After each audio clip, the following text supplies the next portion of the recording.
All there is. 18 times 3 is 36. All right, hey everybody, we are live.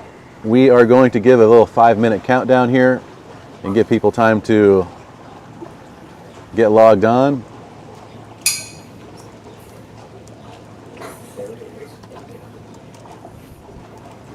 There's one goat. There's two goats. Okay, we're unmuted. Just to let you know.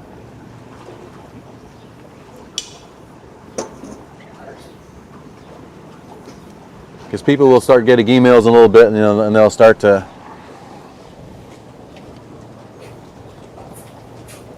So will that little eyeball up there on our screen tell us how many people are viewing? If you can see the eyeball, that's accurate. I'm sure emails are getting sent out now.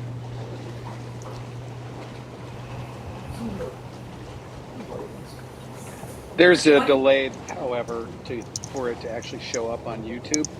So you went live, but I don't see the live stream on YouTube yet. Man, I want to go sailing.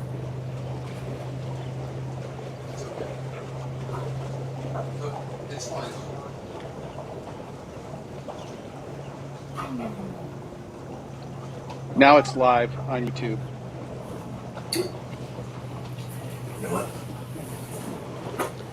I'm going to try and pull up the roster here so that we know who we're talking about. Yeah, I emailed you guys the roster. You guys should have it. Yep.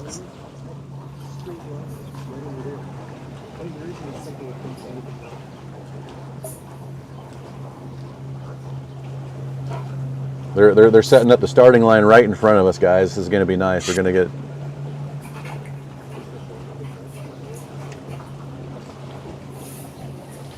All right, if you're just joining us, we will get started here in a few minutes. We had a little weather delay.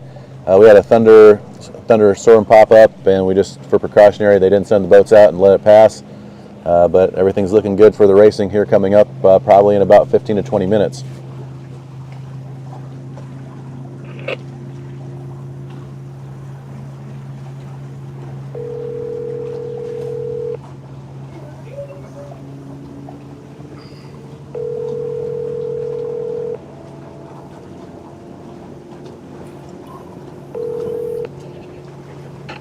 Go ahead, Eric. Hey, do you want to try and zoom in once you're on the water? Are you on the water yet, Dave? I am on the water and looking for my AirPods right now. Okay, well, we have a little. We're in no rush, so once you get to where you're at, we can do. I'm ready in 30 seconds, so I'll hit send. Okay, sounds good.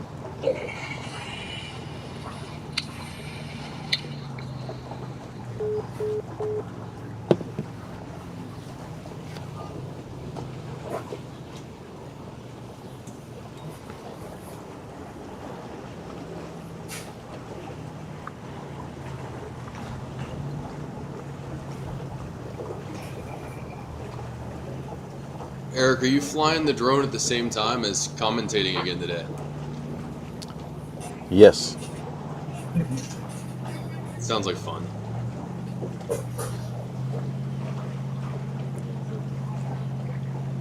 I've done crazier things, man.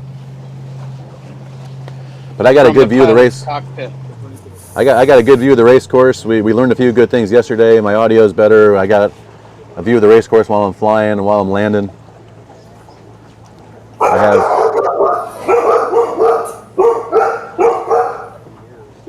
Dogs are happy.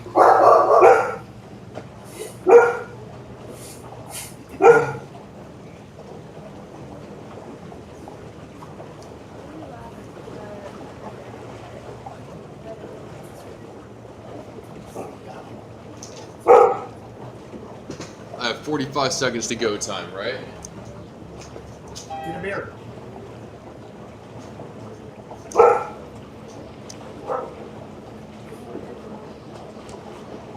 Hey, can you hear me?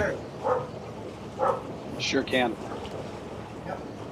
All right. I don't think the people in the room can hear you, so I got to figure out how to get you into the. We haven't been saying very much.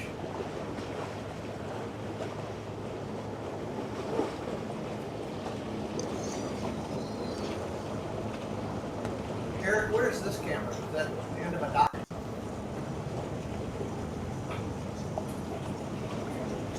Yeah, it's at the end of the dock. Okay. On the way.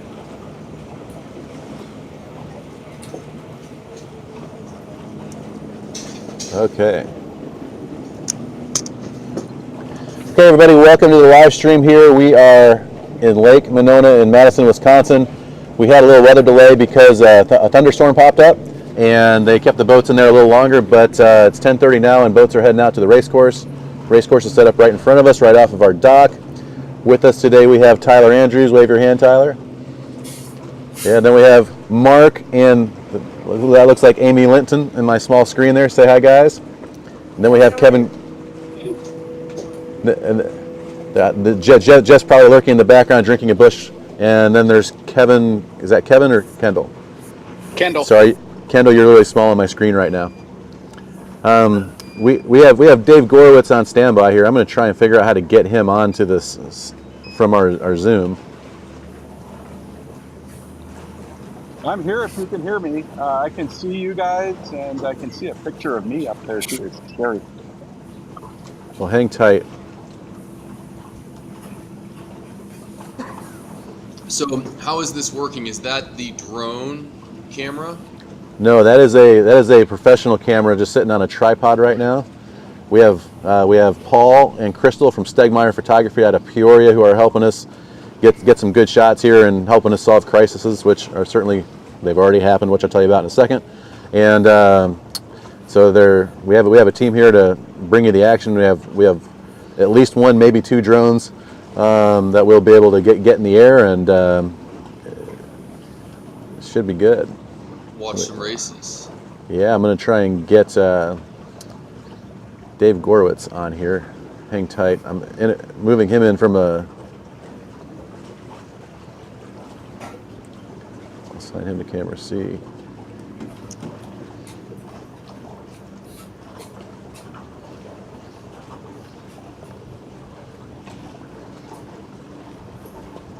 Wow, look at that. Got me here? Yeah, we got you, Dave. So, Dave, can you tell us what the heck is a Clinigatta? Is it a clinic or is it a regatta? A little bit of both. What's going on here? It is a clinic and a regatta. So many of the regattas we go to, we've got great sailors out there, and then there's new folks in our fleet, and even some who aren't that new, that could stand to boost their game. And so we thought we would take the opportunity to have an event where we're going to especially encourage our better sailors to help the newer ones. And we've got three coaches on the water here with us. Ryan Malmgren from Mad Sails, David Ames is up from Miami, and Mike Foggist is here as well. They're out on chase boats today, and we relaxed the rules a little, so they'll be allowed to sail on competitors' boats during the regatta and throughout the regatta, bounce between boats and give some one-on-one coaching to folks without penalty to boat owner. All right, I'm going to do a quick radio check. Dave Gorowitz, can you hear me on the radio? I cannot. I'm going to give the radio to David Neiman because I'm on noise-canceling headphones and I can't hear what the radio is doing. What's your skipper's name? David Neiman. David Neiman, can you hear me on the radio? Push the top button. I can hear. It's not. We don't have an awesome radio, but I can barely hear you. Copy that. Thank you. Okay, so we have radio communications with anybody. So Tyler, Amy, Mark, anybody else wants to get some coaching, we're allowed to coach them from the drone if we want to. It's just pretty cool stuff. So we can tell them, probably don't want to give wind information, but we can really do anything we want to right now because the rules are wide open for us. So we could have some fun if we really want to. Eric, if you want to give wind information and tell somebody to look up the course on the left and ask them why they're going to the right, feel free to do it. Fantastic. Well, this is a very unique regatta. This is something that's really cool. In the Midwest District, we have several fleets, and we got down in Clinton, and there's and everywhere really throughout the classes. We have Friday clinics at regattas that are just growing in popularity. I know Tyler, you do a lot of them. I know Amy and Jeff have done some, and they're just growing in popularity. You've turned the whole regatta into a clinic, which is just the next level in this whole progression. So, hey, thanks for hosting here. This is your first regatta. I know you have a million things to do, so we will let you focus on winning the start and rounding the mark first and having a good race. Okay. Yeah, as long as we don't sink anybody, we'll be doing good. But Eric, thank you so much for what you're doing here, and I know a lot of the folks out on the water here can't wait to see your video. Hopefully we'll have some raw footage we can show at the party tonight, and then some edited video, maybe in a Zoom post-race debrief for everybody in a week or two. We want to just keep the learning going. Well, if we have any drones left by the end of the day, we'll be in good shape. But we'll let you focus on your racing. But we'll get to a story here. But you have a good one, Dave. Thanks for coming in. Outstanding.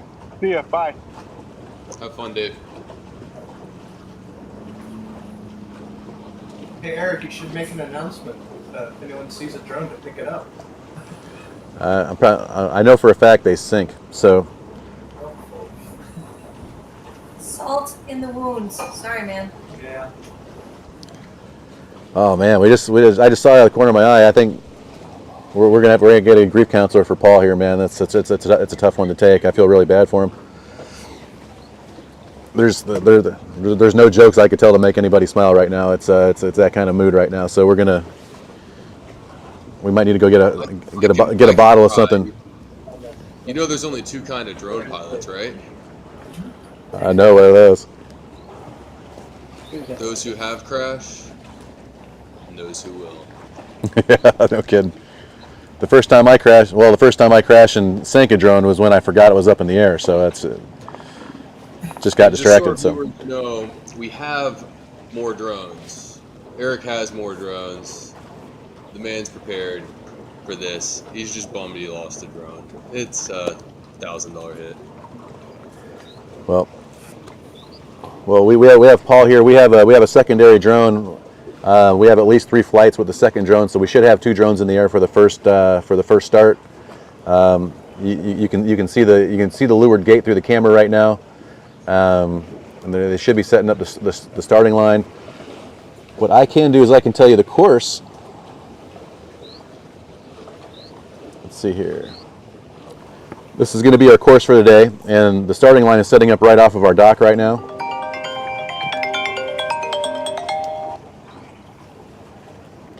Hey Bruce, how you doing? Hey, it says I'm in the meeting, but I'm waiting for the host to let me in. Yeah, we were just interviewing Dave Gorowitz. This is Bruce Kitchen, everybody. We just interviewed Dave Gorowitz. He told us what the regatta was all about. I just want to make sure I'm doing the right thing because I'm on the Zoom workplace and it just says, I think I joined, but you need to let me in. That is accurate, but I was thinking we're going to get started here. How about you go race the first race, and we'll after you finish the first race, we'll do an interview with you to see how your race went. How's that sound? All right. Either way, I'm just hanging out. I'll leave it right where it is, so you cue us in whenever you want. Sounds good. We're dealing with a little tragedy here and getting sorted out, but we'll talk to you after the first race. So look for my phone call when you cross the finish line. Okay? Phone call, or you're just going to Zoom me in? Well, if I can let you in, I'll Zoom you in, but I'll call you if I need to get your attention. Okay?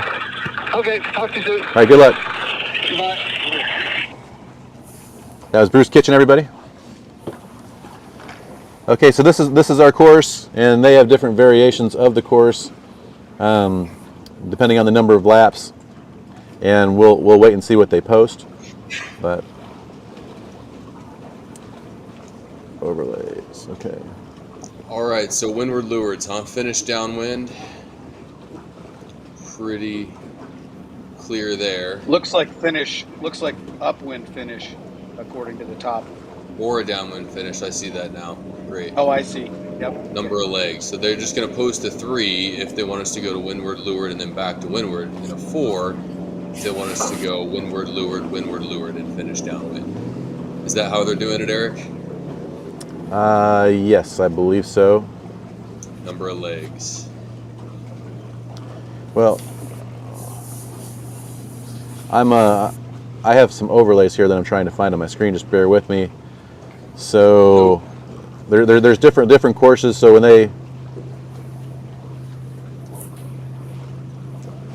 So there's a WA3, which is looks like a finish upwind. Can you guys see that? Yep, came across. Yep. Good work, man. Okay, so if they show an LA2, that will be the course.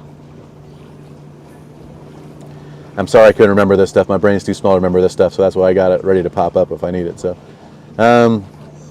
so then there's a third course with another upwind finish. But Thank you. I can tell you that that they want to do a lot of short races, so they're going to get a large number of short races in today. So that's their strategy. So expect short races, especially right out of the gate. Now, another cool thing that is, if you guys have any rules questions or anything whatsoever, Tyler, challenge me on a very common rules situation on a course, and let's go through the process here. Sure, while we wait for the first race to get started here, how about a very common port starboard? Let me ask you guys, if you're not going to collide with a port crossing boat, so they're going to get across your bow. Boat's coming across your bow on port, you're on starboard, but you can't get them. They're ahead of you, clear ahead. But you get a lift, and now all of a sudden you could come up. Of course, you would never hit them. That would be unsportsmanlike, but you could. Can you now say, protest starboard boat? I could have gotten across there? Well, the point I want to make, the point I wanted to make is that if you have we see a rule situation on the course, well, you just brought up port starboard. I have the rules lined up with little videos like this, so that if anybody wants to ask a question or comment on the live stream, they have a question about what happened. We have several of these things that we can show and we can explain and help people understand with the rules verbatim coming under the screen, because I'm not going to be able to remember them. So we have a lot of options here. We have the most common ones, such as the 18.3. We have a whole lot of scenarios geared up in case we see something on the course and anybody wants to discuss it, including you guys or anybody who's in the comment section on YouTube. So yeah, I didn't get the memo on that there were already situations on the screen. The answer is that you can't take a lift if somebody is crossing ahead of you, and you can all of a sudden come call them on starboard because they were already crossing. You can't change your course last minute and say protest. If your course before they started to cross was that they could not cross, and without changing your course, they would foul you, then of course the port boat has fouled the starboard boat. Well, that is rule 16.1. The right-of-way boat can only change course if it allows the other boat to keep clear, right? Yes, and I'm so glad that you mentioned the whole number, because that is so intimidating, Eric. My suggestion for anybody new getting into the sport is, before you read the rules, you don't have to memorize the numbers, although it's eventually really cool. Non-final 3 boats to get off the dock here. But it's all about the definitions. At the beginning of the rule book, when you go to read the rules, especially for the first time, your tendency is to go to Rule 1, right? Which is sportsmanship. I love that. But Rule 2, Rule 3, and down the line, and of the 16, which is more on-course situations. But the definitions of clear ahead, clear astern, port, starboard, windward, leeward, the rules are 90% in those definitions. And Rule 16.1 won't make sense until you read, a lot of times, won't make sense until you read the definitions. So if anybody out there is taking the next step into racing, read the definition. Flying Scott Fleet, we are under postponement. We do have a course set, we're just waiting for competitors to show up. We're standing by in 72. You guys copy that? Do not be intimidated. Do not be intimidated by the rules. It's a learning experience. I'm still figuring out some of the intricacies after sailing for 25 years. Did we miss something there, Eric? They just said this radio unit, please. they're just under Testing. Thank you.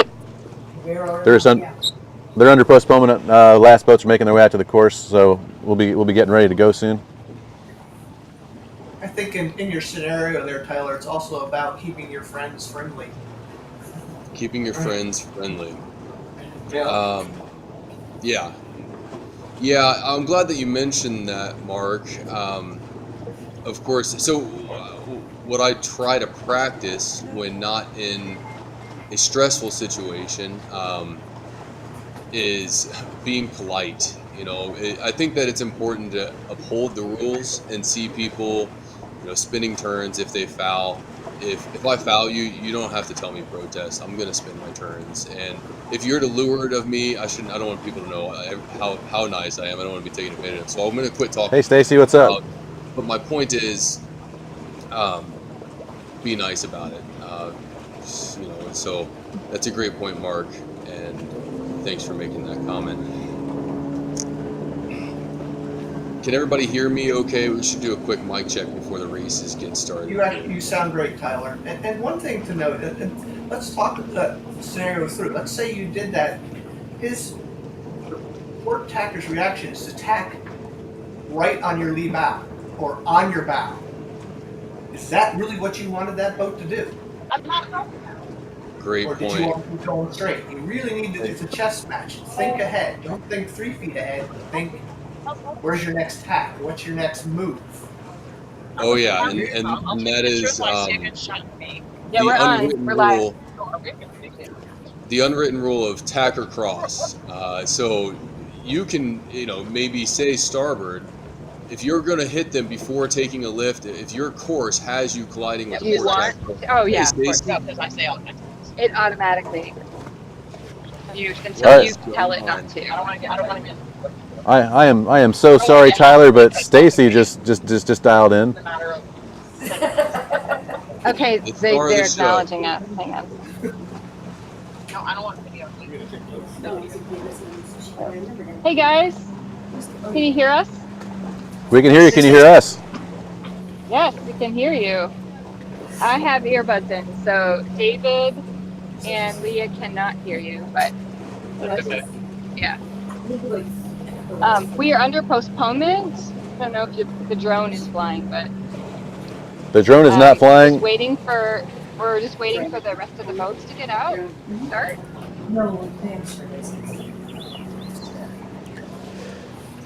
So how much longer do you think we got till the start, Stace?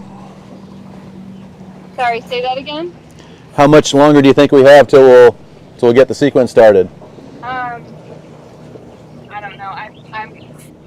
I'm gonna guess about 10 minutes. Well, David says maybe 15.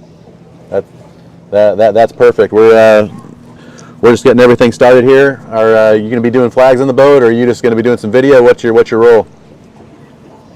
I'm doing some video. David's gonna be hopping on to competitors' boats. I'm going to be doing some video, and Leah will be driving the powerboat. Me or them? Who do you think? Very cool. Stacy, can you give us a weather report? Oh, let's let David give you a weather report. No, he's behind scenes. They're behind. Oh, how do I do that? I think you just make sure. Oh, here. I'm gonna see if I can get to my audio. Just remove my Bluetooth. Yeah, whoever's watching the live stream, turn the audio off on the live stream because we're getting an echo. Is that Mark? Technical difficulties. It's us. Yeah, definitely. I apologize, Stacy. Are you still there, Stacy?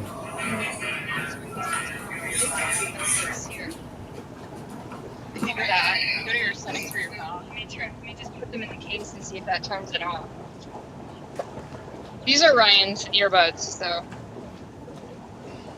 All right. Well, your camera's frozen up, which we can still hear you. Do you still have us?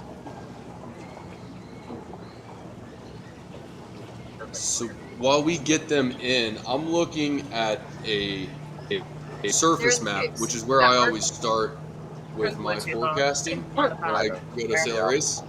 Yeah, they're When you back. get to your master settings. Okay, check Bluetooth off. I'll take it off. Perfect. You can see a little bit of weather to the south of them. You're both fine. Eric, are you able to hear us at this point? I can hear you. I can also hear you guys jibber I'm jabbing still with each other. unable to hear you, so we must be on mute in Zoom. We have to come off mute. So without being there, I think they're going to have a lot of. Eric, are you there now? I think I can hear you. We can hear you. We hear you, Dave. But we froze up on Stacy's sunglasses. Can you hear us? I'm not volume. How you turn volume up? I think it's frozen. We can hear you, so go ahead with the current weather report, please. Oh, okay. You gotta, yeah. Where's speaker? Guys, just tell us the weather report. This is speaker. It's a Zoom, so that's about as good as it gets. Unless you want to wear the earbuds. We can hear you fine. If you can you hear us, Stacy? Yeah. That's the earbuds. Just put the earbud in. I'm telling you. That's the option. And just you gotta turn the Bluetooth back on too. Here. There's those. Just put one in. What about? Put both. I find a lot of times when there's intermittent weather, the conditions are exactly that, intermittent, and so it can make for a very shifty day. Times of doldrums, times of breeze. No, that's not right. It tells you which one goes in which ear. Let me see. Here. Why don't they just call me on my phone and make one speaker? Yeah. Hey guys, we're trying to give a weather report to the Zoom. We're just having technical difficulties.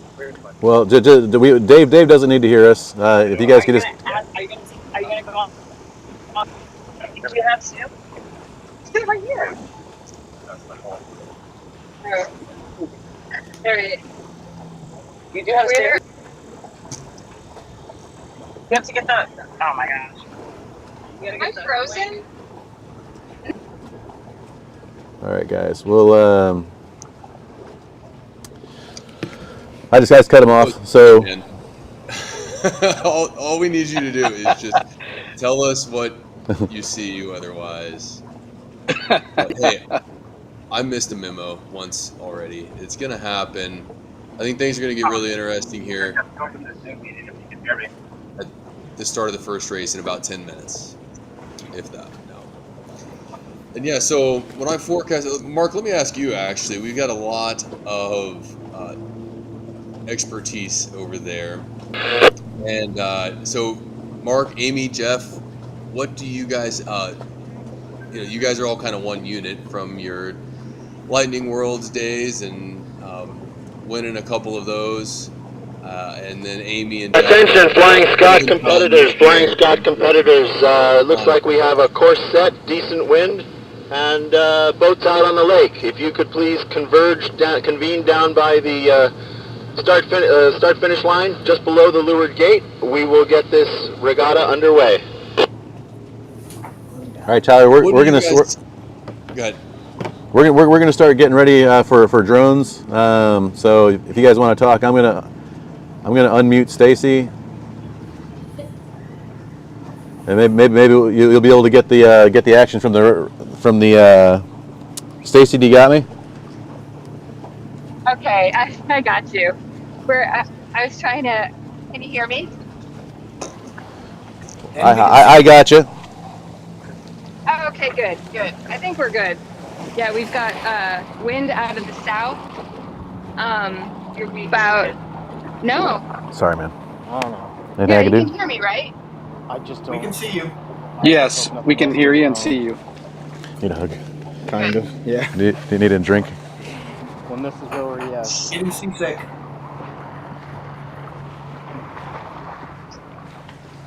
Can you All right, hear sorry. us? Yeah, it was Stacy. Yes. Go ahead, Stacy. Okay, we got wind out of the south at about what 8 to 12. How's it going? We've got the postpone is going to be coming down shortly. Most of the boats are in the area. David, do you want to? Roughly 25 minutes on the water. Yeah, This is can our you hear live stream right David? here. Everybody's just basically going upwind, checking for it. We're just getting ready for the AP to come down here in probably about 5 to 10 minutes. Sweet. Sounds Hey, can you hear good. me? 5 to 10 minutes till race time. Can you guys hear us? I can hear you, Mark. Yes. So, as a like out here, you have basically what things to have is that upper left hand side is going to have a little shoreline effect. Play out towards the top half. So as a kid, I did a lot of sailing on that lake. And what I remember is that it had a lot of weed. So I kind of Mark like Taylor is talking. Yeah, weeds. Tons of kind of like weeds. to understand how's the weed content and what do you guys do for controlling the weed on your board and your rudder? How do you clear it? What's your timing? What's your thought pattern on it? Well, most of the racers are going to be trying to clear weeds as often as they can get to it, really, because there are so many. And it's not terrible out here in the middle. Is this shot from this camera? But or do you have a drone as they're camera? approaching Come in on the radio. race course, they'll be either raising Check their it. rudders to free. We've got 27 boats, and the short line, this line looks a little short for the start. We should probably pull it out maybe 5-10 boat lengths. Copy that. Or they'll be taking you take your boom crutch if your rudder doesn't raise. Flying Scott Fleet, this is Too Many the Daves. forward edge We of just the did a lap, of the, and I rudder. can confirm that the once up and once down was 13 and a half minutes, also so we have about an lift the 8-minute board beat, up, of course, and through the just race. we're right on with From the course length. the center board. Great. Can you say that all over again? How do you guys clear weeds on your boat, Mark? Yeah, it'd be in the shot. So, It's with this camera. we back up before the start, but we also, depending on how much weed is, like in Miami, we get a lot of weed. So you do watch it going upwind, and when you get to the windward mark, you clear it. We do use the boom crotch to clear the rudder. We have pinned down rudders, so we can't lift them. What'd you call it, Mark? Boom crutch. Boom crotch. Boom crutch. Pinned down rudders. Yeah, I sail with a rudder lift kit for weeds. I do have a pinned down rudder. I'm kind of spoiled. I have both. But it is nice. It's so much easier to clear weeds, and it's so worth it. Weeds are so slow. So if I'm sailing in a lot of weeds, I'll clear my board once mid-upwind leg. I will I can hear the earbuds, give up but they 2 can't hear boat it, right? lengths just to know that my board is clear, and then I pull my rudder up real quick. Sure. And with the rudder lift kit, it's just 2 seconds. You just pull the line, it comes flying back down, and away we go. And of course, at the What? windward mark, once you're going downwind, it does not hurt you to clear Oh, weight. he was asking about weeds. how clearing And again, at weeds the windward like mark, that. before you go upwind, it doesn't They're hurt you. doing the Zoom. No. Hey guys, I just have to tell. We're not. Whenever anyone's talking, we can all hear it. By the way. Yeah. So Stacy, you shouldn't give him commentary. It's interrupting our feed. It says I'm on mute. Yeah. Don't talk to Dave because you're coming over our thing while you're talking to Dave. Can you hear me, Stacy? Yeah, I can hear you. The problem is Dave can't hear us, right? Right. Because Yeah. I'm on your Stacey, if I can make the suggestion, if you flip your screen so that you can see what you're aiming the phone at, then you can see how your picture is coming across, because we're seeing your picture. So don't worry about showing us your face. If you want to show us the course and the conditions, and flip your, as beautiful as you are, I love seeing your face, but I think that looks good. No, I real wish I knew how to Copy flip that. my screen. I don't know if you can do it on Zoom. little 2 arrows, like a recycling mark almost. Hey guys, before we deploy the drone, hey Ward, come over here, will you please? Yeah. I'd like to introduce Ward Paxton. He is our host, allowing us to launch from his dock. Thank you so much for your hospitality. You're very welcome. This is very exciting. Really good to see this going on Lake Monona. Very happy to have you here. Thank you for coming. The host with the most here. This is just a fantastic setup here, and we're on the dock. They're Flying Flying Scott Fleet. We got a few boats we're waiting for. It looks like we're going to be under postponement for another 5 minutes or so, maybe 10. We're going to try to get things underway in about 5 minutes. If you could gather up so that you're within earshot of our horns, that would probably help you. Thank you. Are you guys getting my radio over the speaker pretty nicely? Yeah. Is it coming in clear? All right, very good. 27 boats, did he say? I don't know. How did they say how many boats there are? 27 boats. 27 boats. That's a good number. I was asked yesterday why I sail Flying Scots, and that's the answer right there. I can drive a few hours from any place in about 3 or 4 regattas, and I can race against 20 to 25, 30, and at the Glow, 35 to 40 boats against good competition, and that's why I sail Flying Scots is right here. So. And a fantastic builder. They know how to build boats pretty good, yeah, they do, and the people in Florida are pretty nice too, so it's all good, man. Hey Tyler, thanks so much for joining us. Hey Tyler, the people who are watching here, tell people what you do. My wife and I are the builder, Carrie Andrews, and she is Harry Carpenter's daughter. So we are the succession plan, and have taken over the company, and just thanks to you guys, it's going great.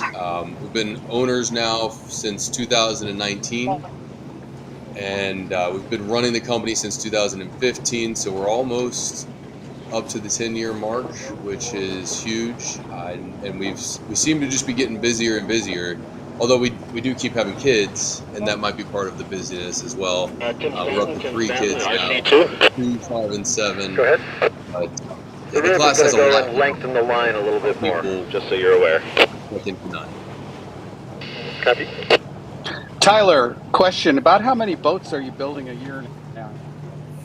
20 to 30 consistently. 20 to 30 consistently. So. And we have. I've heard also that you have a retrofit program. Can you tell us what that entails and how many of those you do a year? What was that last part? The refurb program? Yes. Yeah. So it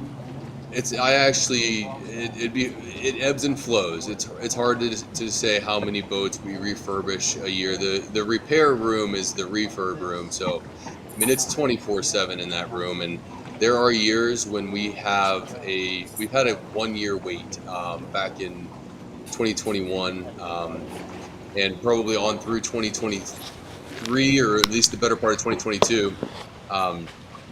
It was a 1-year wait list to have your boat majorly refurbished. Now, small repairs we can work in. We work through lots of shims. We can do a shim in about 5 hours, and collisions. You might have seen on our Flying Scott Inc. Facebook page. Eric and I did a video on right of way, but in that we talk about how to avoid the collision. T-bones are pretty common. We repair a lot of T-bones, and the way to avoid a T-bone, I always tell people is I always say when I'm doing coaching clinics, I ask people to raise your hand if you can drive a manual transmission. And you guys can't raise your hand right now, but most of you can probably drive a manual transmission. And so if you're about ready to crash a manual transmission, what's the first thing that you do, Mark? Or Kendall? Pushing the clutch. I mean, first of all, thank you. Yeah. And so the main sheet, ladies and gentlemen, is your clutch. We do repair collision boats quickly. We usually try to get them right in and back out so they can get them on the water. But the collisions we would rather see avoided, and so often it's just people not letting go of the main sheet before they're going to hit something. Because that main sheet is holding the bow up. So if you're trying to turn the boat down away from the wind, and the main is in the cleat, then the boat's not hardly going to go anywhere. But as soon as that main sheet is released, all that force on the stern of the boat holding the bow up goes away, and the jib alone will take the bow down away from collision. And so that's the trick to not T-boning boats. And that will keep our repair room wait list way down. But yeah, right now, I think the wait list is probably about 3 months, probably about 3 months out on any major repairs. We are refurbishing a factory-owned boat right now. So some of you might have seen 5696 just got refurbished. It was chartered and sailed at North Americans. It got third at North Americans. That boat went through a refurb program. She's, when we refurbish a boat, we replace everything that needs to be replaced, and just double check everything. We buff the boat out. 5696 has new suit of sails on it. That's something to keep in mind with when you're looking at a refurbished boat sails. Hear me on the radio? So, and then we have another boat that we're refurbishing right now that's also going to have a brand new suit of sails. This is RC1. I missed that radio call. Could you repeat, please? And of course, new boats come with. Disregard. I was calling out to one of the boats on the water to make a sail change adjustment. Well, what's going on right now is David Ames is on the race committee boat, and he's giving the sailors tips and advice on how to set their halyard tensions and whatnot. So that's what's going on, just so you guys know. There's a lot there. There's going to be a lot of information coming across this this commentary. So for our viewers right now, I would suggest grabbing your pen and paper. You're not going to be able to remember everything that we talk about without. Hey, Tyler. Yes, sir. Not that your refurb room is great, but maybe our first rule of sailing should be, hey, touching the 5862, in order to get that main up, you might need to take your vang all the way off and head up into the wind to get that main tighter. That was bad timing. Let's turn the radio down for just a second. What'd you say there, Mark? I'm just saying, it's for you guys out there who are beginning racers, touching other boats is slow. So let's avoid that. It makes Tyler a lot of money. That's okay, but let's avoid touching each other if we can. Yeah, that's why I'm saying just let the clutch in, dump the main sheet. If you're gonna hit something, dump the main sheet, and just boats will touch. The touching is not the issue; it's the slamming that you really want to avoid. I mean, boats they shouldn't touch. Occasionally I think it happens. Mark, when was the last time somebody gave you a little love tap on the race course? Mr. Litton T-boned me. What? That's hard to believe. When was this? Well, he's getting a new boat, so I'm getting even. Yeah. Well, don't do that. Don't do that. Well, I'm glad because we're gonna take that boat on trade if it doesn't sell first, and I'm glad that he was the one T-boning and not the T-bone. But was there any damage there, Mark? It's pride. His pride. Jeff Linton's pride. He's a pretty humble dude, actually. He can handle that. In the background, Tyler, you can't hear Jeff's quiet. He's going, that was 3 boats ago. I can hold a grudge. He's going to have to get in the picture if he wants to have any commentary. He's not gonna. He's not gonna. He's a man of few words, but when they come out, they're powerful. He went to the dermatologist. He looks like Frankenstein right now. So, welcome to Florida. Hey, Stacy, can you? Dermatologist, keep your skin checked early and often. Wear sunblock. Yes, I hear you. All right, Stacy, I understand we're going to be going. I think I got this figured out now. Hey, sorry about that. Nice work. So I just heard over the radio they're going to bring down the postpone in a couple of minutes. Is that accurate? Yes, that is accurate. They made the line a little longer. And, all right. Any updates from the VHF, David? No. We heard Dave. We heard Dave doing some coaching. I understand he's going to stay silent during the sequence. Is that accurate? Okay, postpone just came down. Postponement just came down. Yes. Hey, Amy, can you give us an idea? Or sorry, get ready to deploy. Stacey, can you give us an idea on if the wind is coming from the right or from the left of the windward mark? I'm wondering which side of the line is going to be favored here. Yeah, I think we're thinking shifts from the left. That was the info from the expert here on our boat, David. There, I don't know if you can see. Oh, Eric's probably got a better view of the windward mark. I'm pretty far away. Well, Stacy, I think you answered the question in that the breeze is shifting back and forth. So it sounds like at times it'll probably be from the right of the windward mark and sometimes from the left of the windward mark.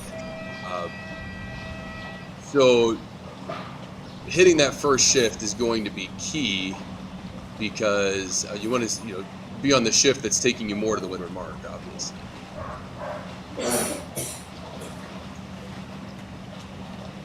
Kendall, is that something you guys look at on your boat? The starting gun just went off.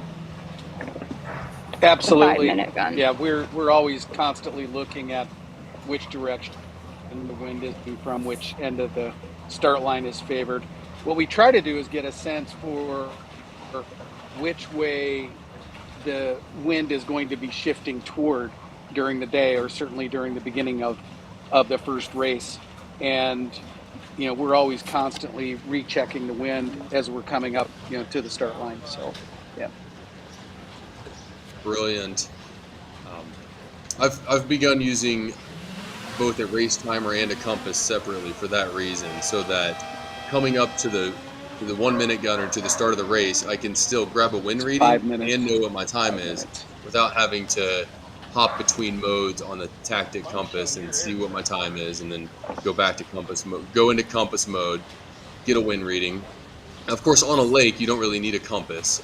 You can just point your bow upwind and see that the wind is either from the right or from the left of the windward mark. And if it's from the left, then the pin would be favored. You want to be on port tack, and that'll be the tack that is most lift.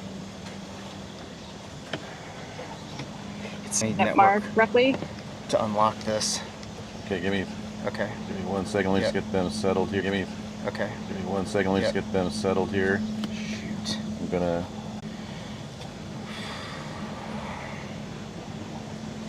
Okay.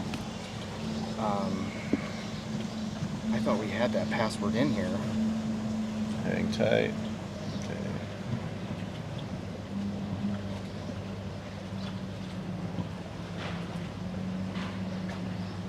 Where'd Mark go?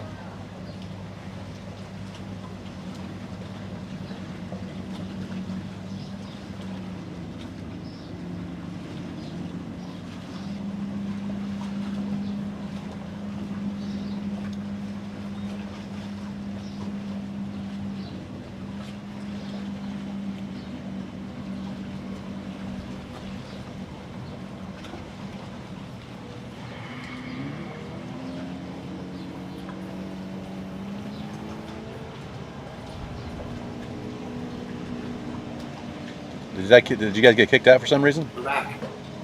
Yeah, it's not showing that it's connected. Hold on. Okay. Let me focus one thing at a time. I got crisis. It froze up. Did it just freeze up and kick you out?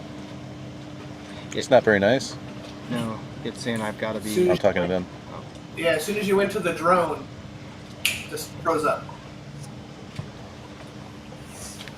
Well, that is interesting. So it crashed, and I thought I was talking too much. I'm not going to tell you how much money I just spent on a computer to prevent that from happening. Son of a bitch. All right. Well, okay. One crisis at a time here. So we lost.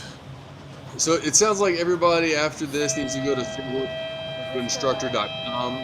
Is that 1 minute?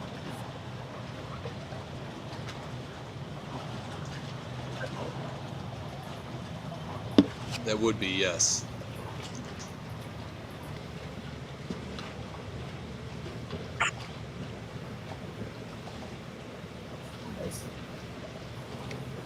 Yeah, our feed's a little choppy here.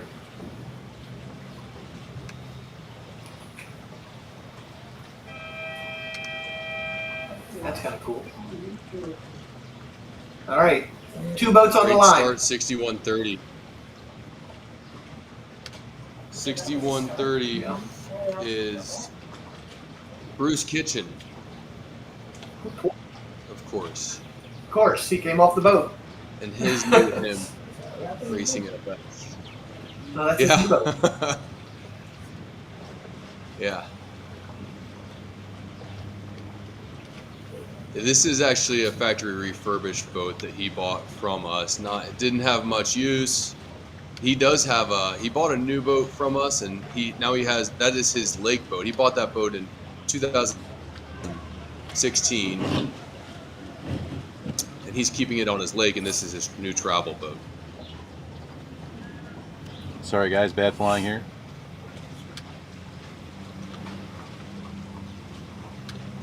It's looking good now. I know you're flying. Can you spin around and show the rest of the fleet? You can do whatever you guys want. You ask and you shall receive. There you go. Beautiful. Okay. Keep going. See, they look up on them, don't they? Is that an angle? This is right there is pretty good. Okay. So you guys can see there was a righty. Bruce was clearly in the lead. What's that, Amy? I just wondered who was at the pin. Looks like they were winning. I don't think they were initially, but the left shift has brought into it. That's all I need to do. Is there done?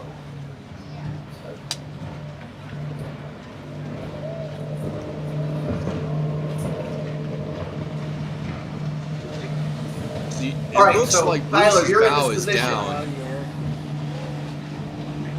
So do you If I'm wait Bruce, I'm out for the and shift tacking to come out, back, and- or you tack? Okay. Well, he's tack in out. his own shift now. Yeah, he's in I his don't know own yet. shift now. That or he's I'm at just 50 feet. That or his bow can just come away. But I'm sure he was in a different shift, unfortunately for him. And he just needs to stay patient and realize this is a long race. He took a bad knock there, but he can go. Those shifts are going to be there all race long. And so if he gets on the right side of the next one, he'll be right back in the game. Be patient.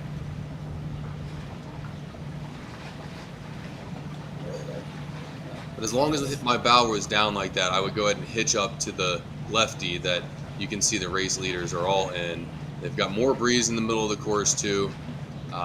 Those three boats, if you want to check in on our race leaders, Eric, Is that off to middle of the course, pulling away. Look at that.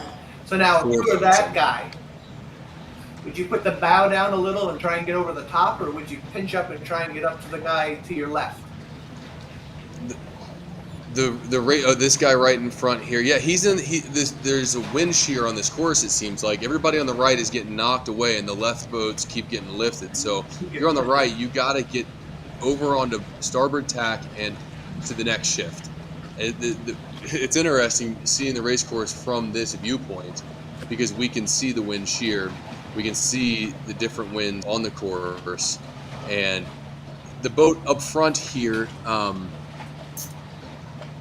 Closest to the camera is in a right phase, so he needs to tack over and be on the lift, which will come. The boat at the top of the course is already in it, and so if that boat closest to the camera tacks, there he goes. Good move.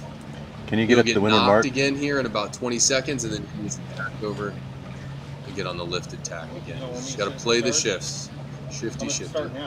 And go to the windward mark. Where they're all sailing to. Here they come. It's a great view. So you got the second drone up. We did. We got a second drone up. We just so everybody knows, we crashed a drone this morning, and it literally fell out of the sky. We don't know if it was a bird strike or a prop loss or whatever, but it was a Mavic 3 that went down, and so we're using a backup drone that we've been scrambling in the background. Paul Stegmeyer's been doing a fantastic job. Even though he's a little frazzled from losing the drone, which is understandable. We're trying to make this work without crying, but we got two drone feeds going right now, and we're flying a Mavic Mini 3 Pro right now as the second drone.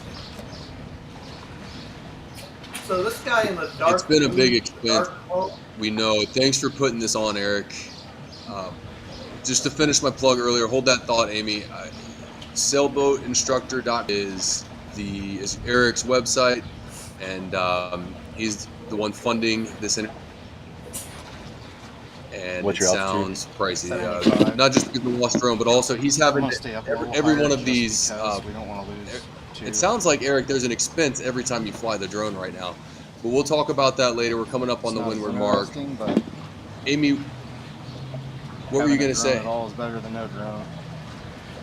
Actually, Mark had a point. I think it's still true that the dark blue hull boat to the right of my screen really needs to trim in, like bottom right. A lot. Yeah, it needs trims made. I don't know what its number is. It's falling off the screen now. You want me to go back to him, or want to have Paul go back to him? Well, this is a Clinigatta, Eric. The lower pane drone. No, hit the record. Mark grounding. I just hit record. Is there a SD card in that? Can you tell? Yeah, it's recording something.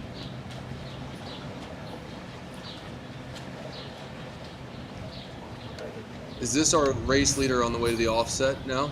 That's what it looks like. That looks like Rick Weiner, doesn't it? What sail number is that? 1492.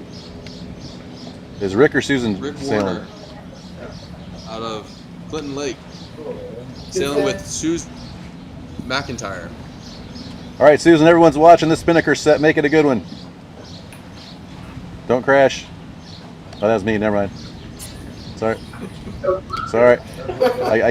I can't crack jokes and fly at the same time. It's not possible. Sorry, guys. I'm sailing on this.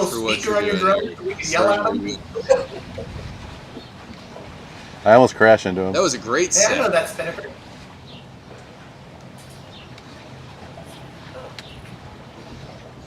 The spinnaker does look familiar. Yeah. I think that's the design you get when you tell your sailmaker that any leftover panels that were not enough to make another spinnaker, you'll take the leftovers to have a cool design. I don't think there's a discount for that. You still get a perfect tri-radial spinnaker ready to win a North American. Yeah, I'm at 40 feet. I'm at 75. I'm working. Okay, guys, what do you want to see? You tell me. I can get a little closer. I can. Well, let's zoom This out. is Let's good. see I how like this, punched out Eric. the leader is. Okay, what do you want to see, Or Mark? Stay here. No, This is good. fine, buddy. Stay here.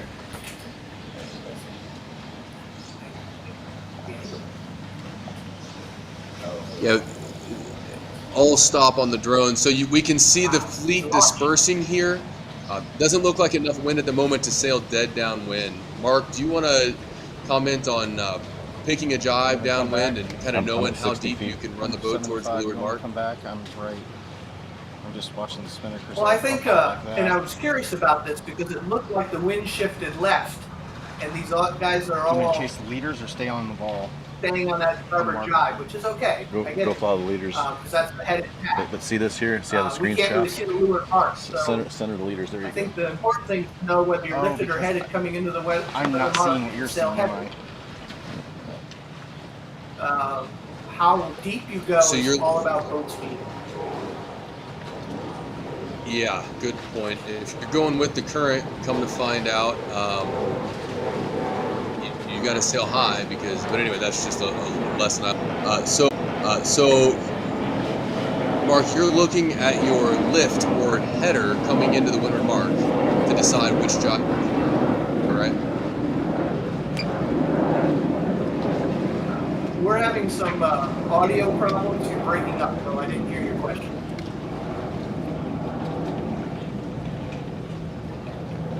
Shit, I'm at 96 feet. Where are you at? 75. I'm not changing height. All right. You're off to the right of Flying them. I'm through coming the down to fleet 50. here, checking back in with the race leaders. We get some sail numbers as you go by here. That's a lot to ask, I know. They never had to jibe. They laid the mark. Yeah, wind so shifted apparently far they all chose very well their jibe downwind, Yes.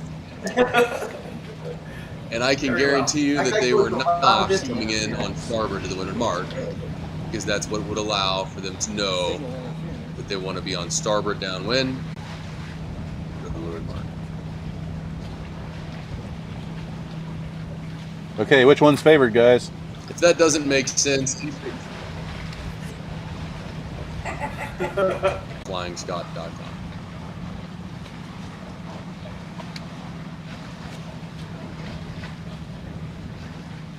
Uh-oh. Uh-oh. Starboard leeward. When you're going upwind on starboard, you don't have to worry. You got right away over everybody. But if you're on port, then obviously a starboard boat downwind would have right away over you. Now, what if you were on starboard? Like here, you can see this boat's on starboard, and the boat downwind is also on starboard. So here, the leeward boat, which is the boat going upwind, has right away over everybody. Look what we did. What about picking a gate downwind? Amy, what do you guys look at? Amy calls the tactics downwind, I think, on her boat. Is that correct, while Jeff flies the spinnaker? It's true, but I'm not looking forward, I'm looking back. So Jeff makes the call about which mark would be favored, like it's closer to us, it's on the side where there's going to be less traffic, or the side where it looks like the next puff is coming. I'll tell him what I see. He makes the choice of which gate. All right. Sometimes we just choose the gate where it's just so much less traffic. That's an advantage.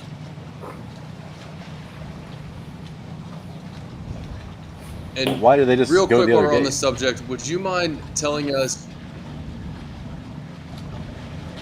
Could have been for a clean rounding. There is certainly something to that. Yeah, I would way rather round the wrong gate. They are close together, aren't they? The leeward, they are close together for sure. I guess he thought, like he said, he was going to be the outside leeward boat on that. Not sure about that move, but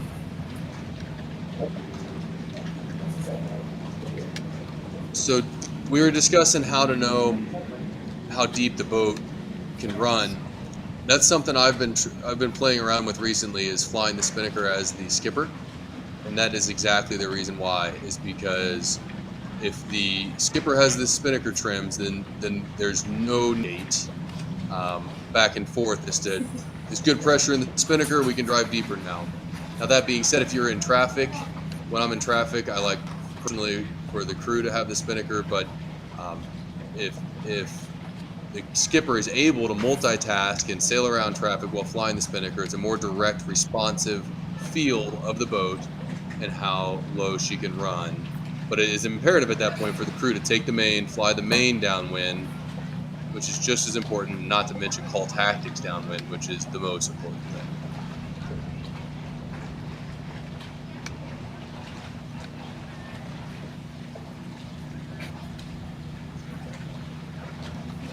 okay, what do you guys want to see?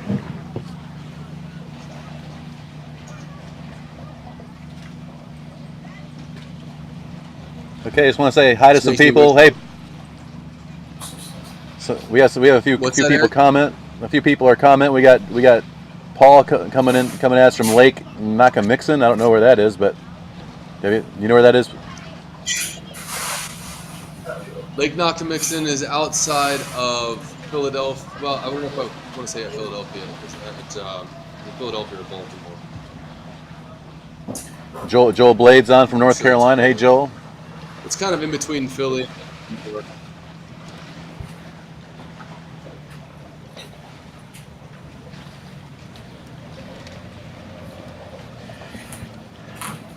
Let's see here. It's in Pennsylvania. Nice big freshwater lake and a scenic state park. They've got a great Flying Scott fleet there, very active. I'm not sure who their fleet captain is. I know Phil Sheets had that role for a long time. He might be still. And it is north of Philadelphia, probably by about 45 minutes to an hour, in the beautiful scenic part of Lake Nakamixon State Park. Well, Bruce is way on the left side now. Down there in Pennsylvania. So we're going to interview Bruce. He learned his lesson. Yeah, we're going to interview Bruce after this race. That's right. He went right, and then.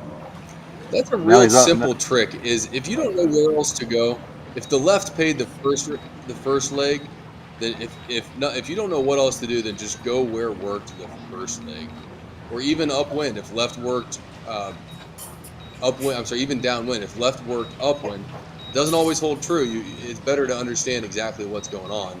But if left worked upwind and you don't know what to do downwind, go downwind right. Would you agree with that, Mark? Eric? Sorry, yeah, I mean, if you have no idea, go ahead. So, yeah, we just, again, it's about the angles. It's knowing when you came into that windward mark on starboard, where you lifted or headed. And then it's about figuring out where the puffs are coming from. And I'm also a skipper that flies the spinnaker. So my wife and crew looks backwards, looking for puffs. She doesn't normally tell me there are puffs. She usually says the Littons are going faster over there. So somehow I have to learn to teleport my boat over to where the Littons are. But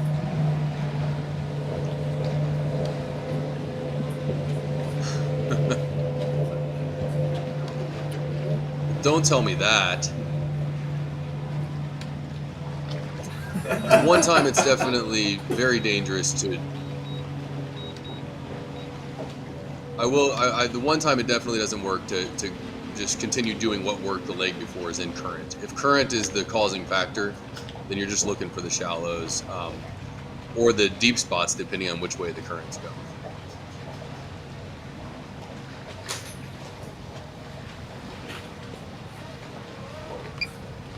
that current of the North Americans left the impression on you, didn't it, Tyler? Can you tell? I mean, yeah. Wow. I really like lake sailing. It seems more complicated, but it's actually so much. I mean, it's less variables when there's not current. Ooh. Now, for those of you seeing this for the first time, you got to watch how they snatch these things out of the air. It's kind of cool.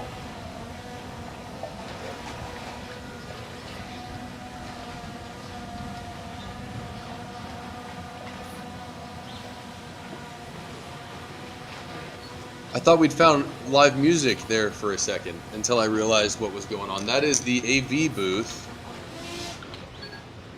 managed by Eric Bissell. This fine Saturday afternoon with sailboatinstructor.com as the producer.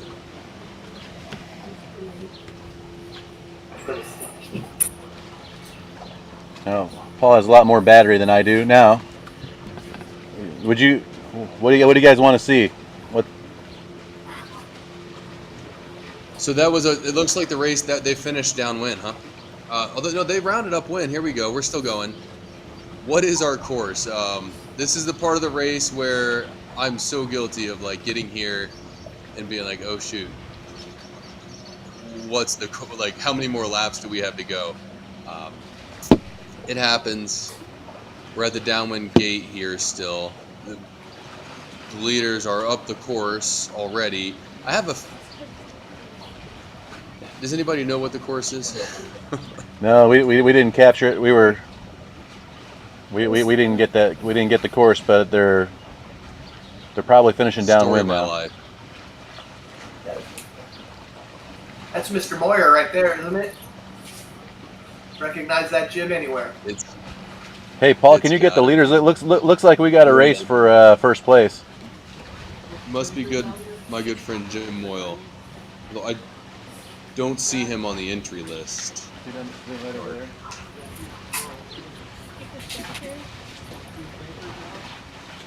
Yeah, the two spinnakers in the front are going to be the leaders.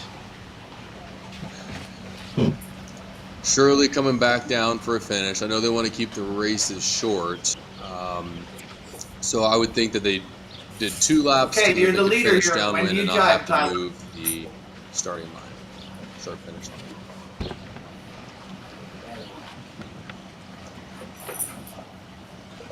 Good. Guys, we had Paul checking in from Greater New York. Paul Deary, John Weldon's their fleet captain. Also, we have Leah's listening to the live stream. Leah's on the race committee boat, and she said it's a downwind finish. It's an LA2 course. So look at that. She's listening in. Good work, Leah. Multitasking. We've been looking for somebody to manage the commentary. In the comments, I mean. So, downwind finish, here we go. And a good one at that. It does look like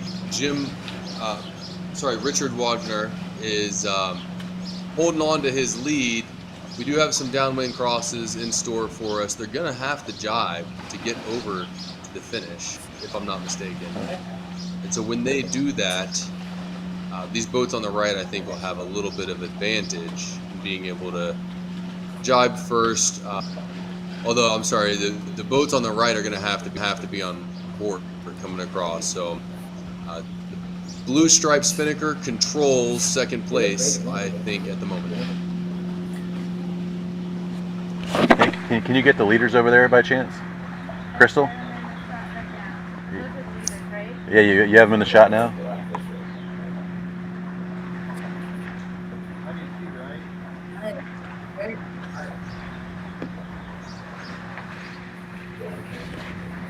That's from the dock right here. Those are the leaders coming in. That looks like Rick Weiner going to win the first race. Go Clinton Lake! Who's in second place? I don't want to cheer against anybody, I guess. Well, that'll make it happy, Whoops. Eric. Whoops. Tim, I'm going to need help with these numbers. I can't read the sails. My bias just came out. Whoops.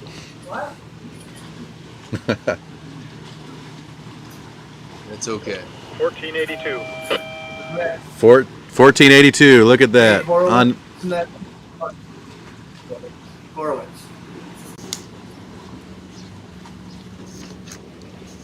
that looks like Dave Gorwitz. Yep. 6193. That's correct. 193.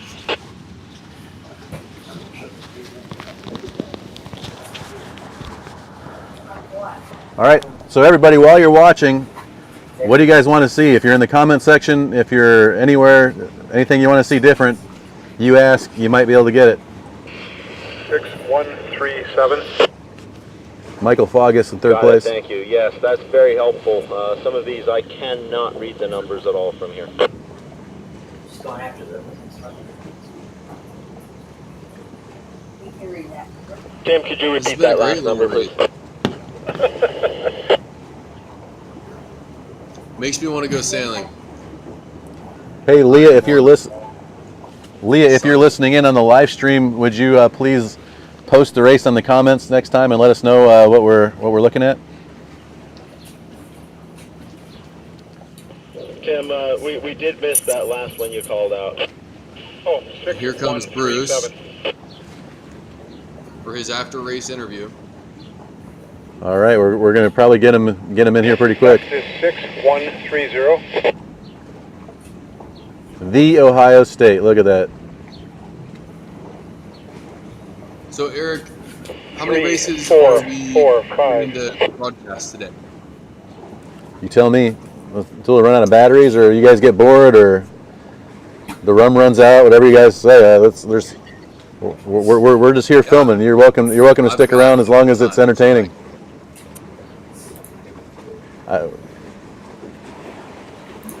6259 6131 2950 5208.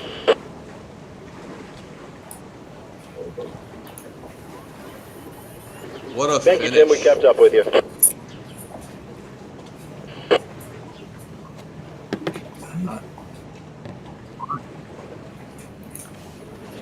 Good job, Ricky Bobby. That's awesome. Setting the tone. 5670, and I think it's 2235, but I can't really read it from this distance because my eyes are old. Yeah, he's closer to us, and we've got him. Thank you.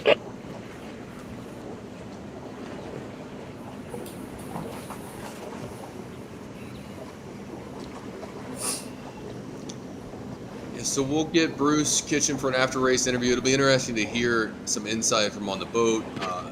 I suspect that he was winning at the start and for a brief moment, but the left shift came in and got the better of him. It was a short race.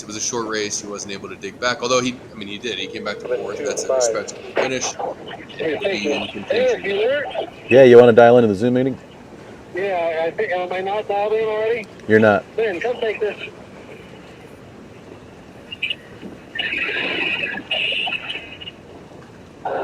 Hey Tyler, when he comes on, I'll let you drive it, okay? Yes, sir. It says the host has to let me in.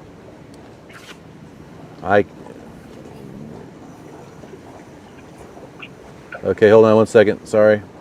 Host has joined. 3882.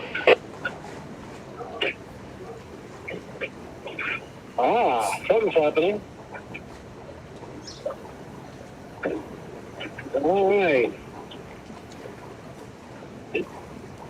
It's perfect timing. Hey, Bruce, as you're sailing across our picture here, how was that race for you? Am I on your call or the Zoom? Hold on a second, Tyler. I think let me get him on here.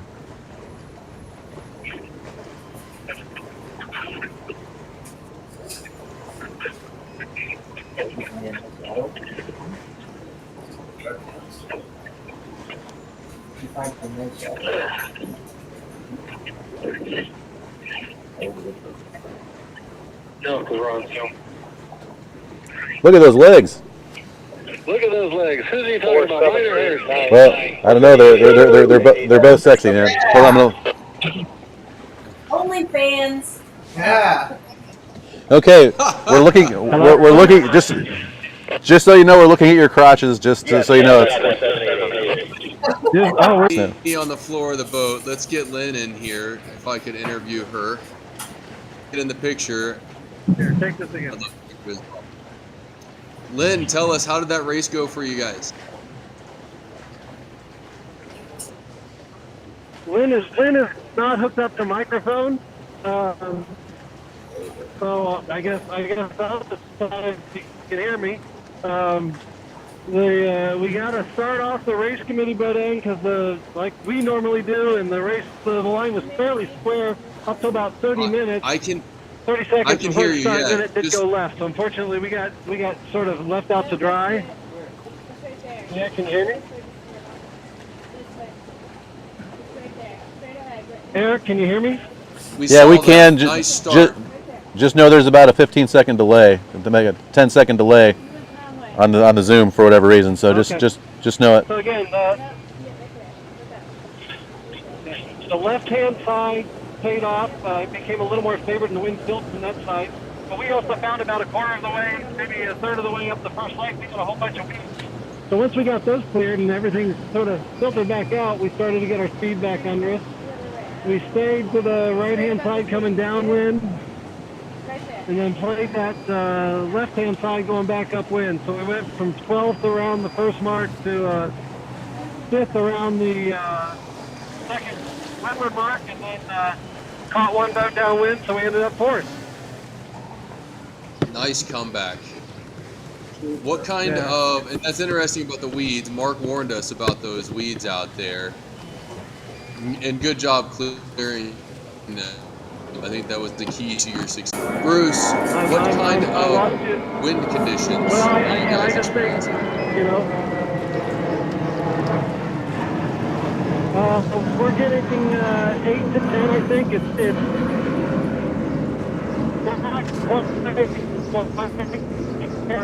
We're probably 8 to 10, a little puffy what is the left-hand side for us going upwind. I don't know my directions north or south around here yet, but going upwind here, we actually got onto the bang a little bit second time upwind.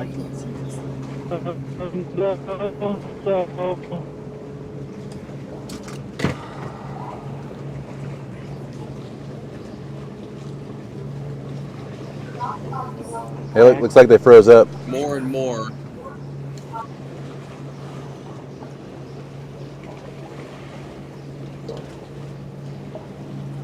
They're back. You say we're froze up? So What's the Did we game freeze plan up, going or- into the second race?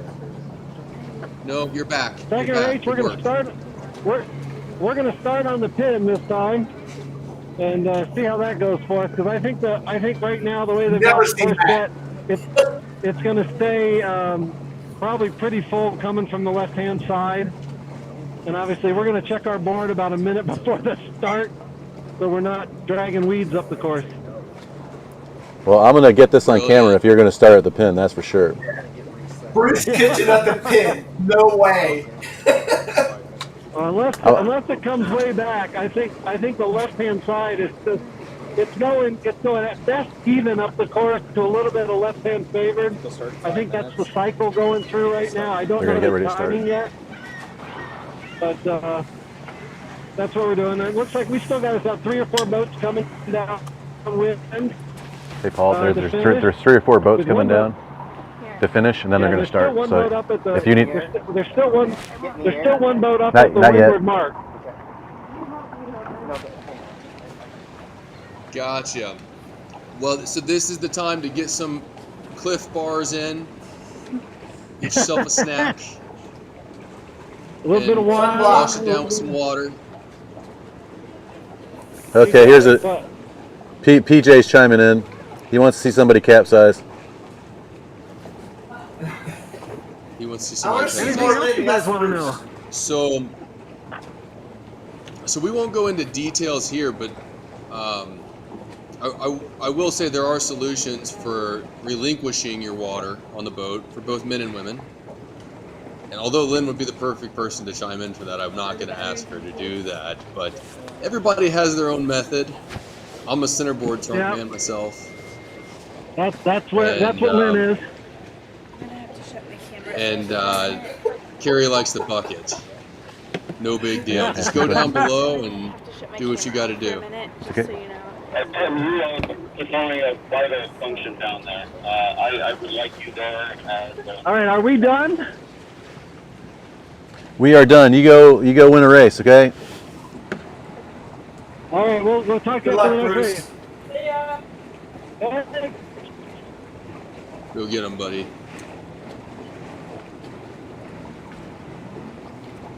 All right, we're changing out a camera battery here on our main camera right now. All right, well, don't mind me. Go. Mark, you grew up in Madison. I'm gonna. Did you grow up in Madison?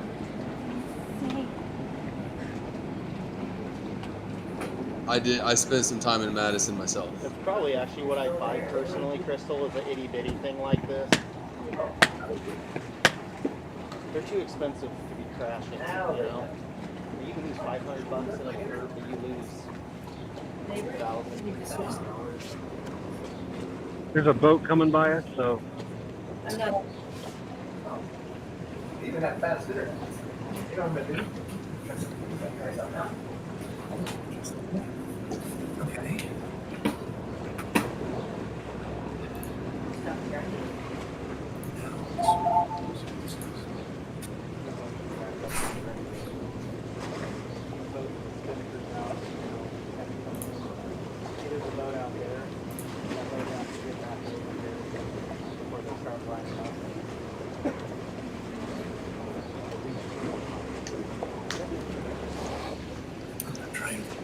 Let's see. Well, I'd say we have a pretty good view of what's going on, considering Bruce Kitchen, after that interview, repeated everything that we were commentating on with the left shift at the windward mark and his experience. The weeds were so clutch. We were spot on with the weed, or Mark was spot on with the weeds. I don't know where he went. He's coming back.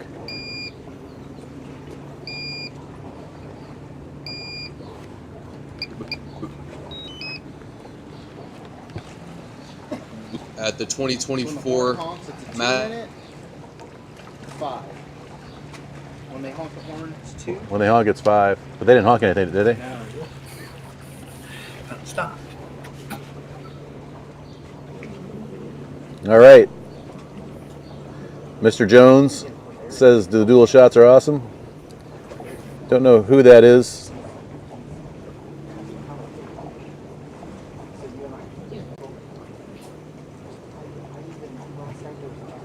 I love the Clinigatta. This is so cool, Eric. Thank you so much again for putting this on. Sailboatinstructor.com, free of charge. I don't know if you want to start having us subscribe to this or just take donations. I'm sure that there's probably a portal on your website. No, just if you know someone, the reason why we do it is to get people into sailing. So if you know someone who wants to learn how to sail, send them our way, and we'll teach you how to sail. We'll teach you port from starboard and teach you the basics and get you on a boat, and that's the whole point of it. So I just found as a fleet builder, it was a lot easier to make videos of education stuff, man. Rather than have to tell people what port and starboard was while they're on a boat. When they're on a boat, I want to reinforce things rather than teach them the basics. It's just a lot more enjoyable for everybody on the board. So that's just kind of how this whole video endeavor started. It was just kind of fell into it, and just people get a lot more from their sailing experience. Time on the water is precious when you're starting out sailing, and getting access to low cost or free online videos is just something that we can do now in today's age with all the technology. So it's just, why not do it?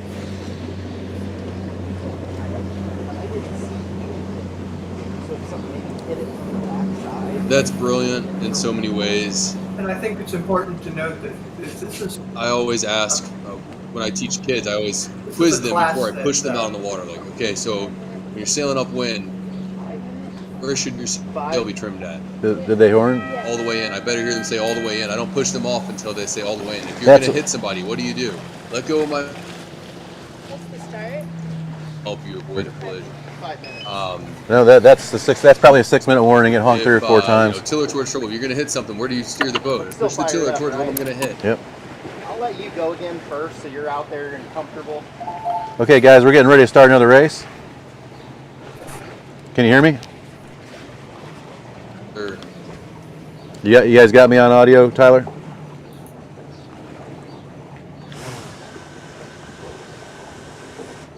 I can hear you, yes, sir. Okay.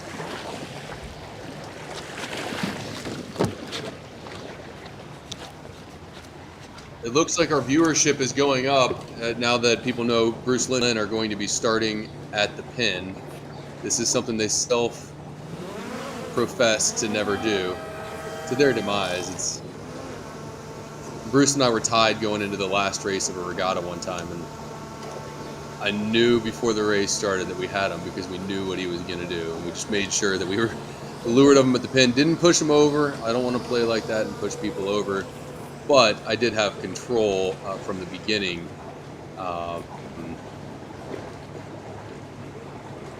as the lure to make sure that I had him controlled.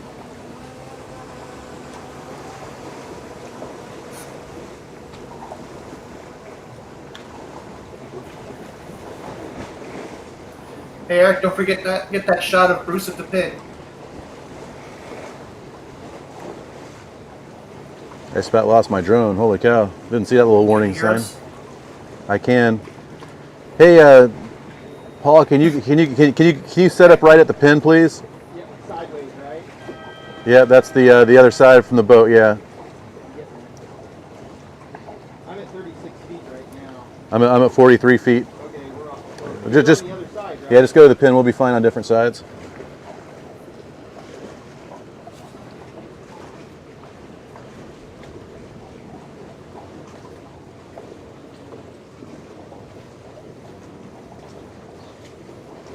So I'm on the left side, you're on the right, correct?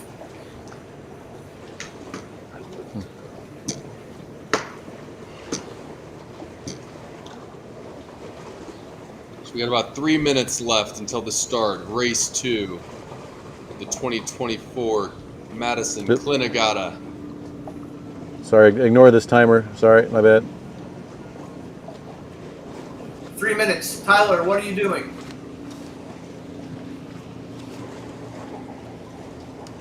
Are you gonna look up the course? I was gonna What do you do a quick Facebook post. Why do you ask?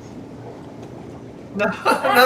Sure. I mean, you're racing this race. At 3 minutes, you say hi to your friends on Facebook. That's what you do at 3 minutes, man. That's what you're supposed to do. Yeah, that's right. You got to just check in with your friends on Facebook real quick. We got 3 whole minutes, man. I would, if I were racing, I would still be, you know, distributing my water, and we got plenty of time here, man. I got to check in on Facebook. Mark.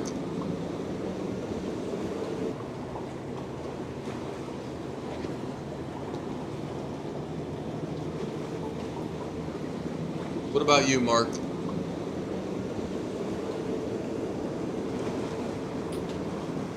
Yeah, I kind of just am watching, looking up the course, trying to see where the next pup is generating.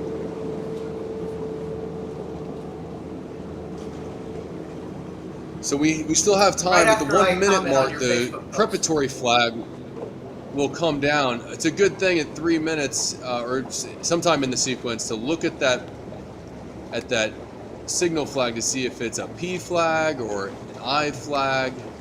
P Hey, flag, Paul, you're not at the start line. You're at the 2 yellow lines are the leeward mark. See the orange ball off to your left?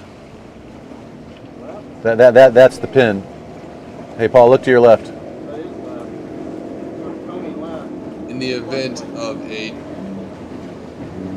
individual recall. Yep. Then line up with the other boat.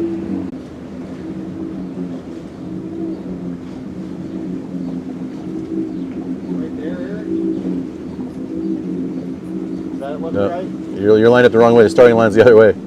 Okay. So we're gonna go over here.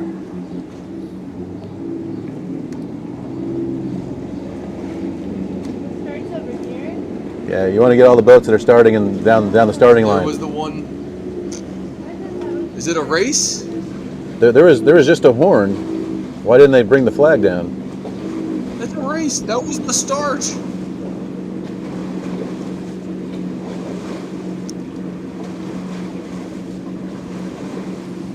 No, they're still within 1 minute. Sorry, man, I can't look at your feed right now.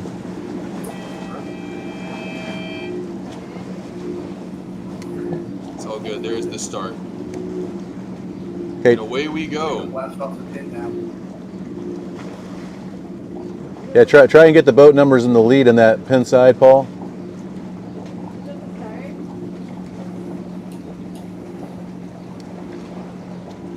Clearly, the pin was favored the first race, and we think that it will be again. Eric, if you want to mute yourself while you're talking to Paul.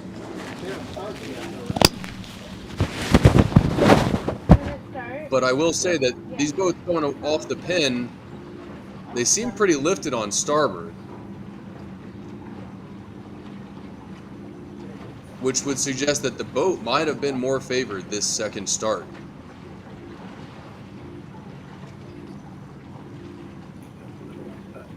Poked out. Is that Bruce poked out? Well, there it's looking a little bit more left. If the pin was favored, something worth mentioning is that if the pin was truly favored, then you want to start at the pin, but get on to starboard, because the pin was favored because the wind is to the left. So I'd expect to see these boats start to tack soon. Some of them already can and should, to go ahead and take the lead in race 2.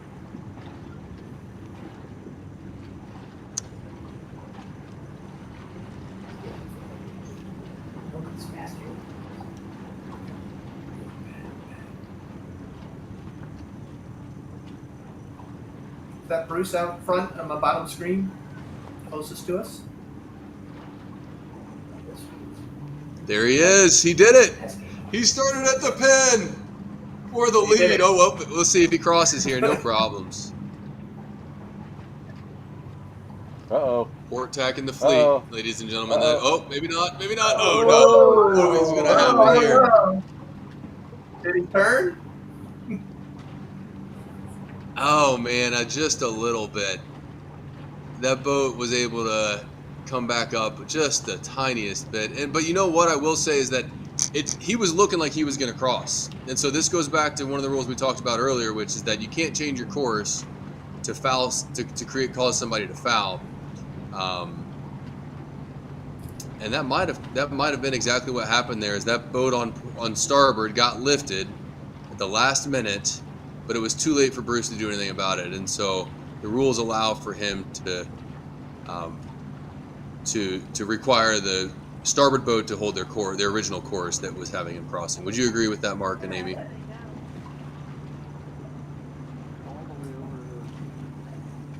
Yeah. Well, I don't know whether they're that close. It's hard to tell. But yeah, again, you have to, if he was crossing and room and opportunity. How do those guys out to the right look?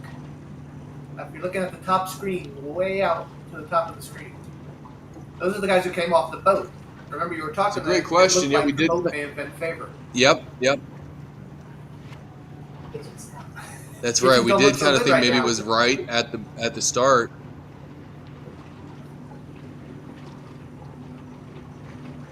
But they do appear to be a little bit the left. The boats that went left off the pin do seem to be a little bit ahead here. I see what you're looking at now. No, in the top pane, yeah.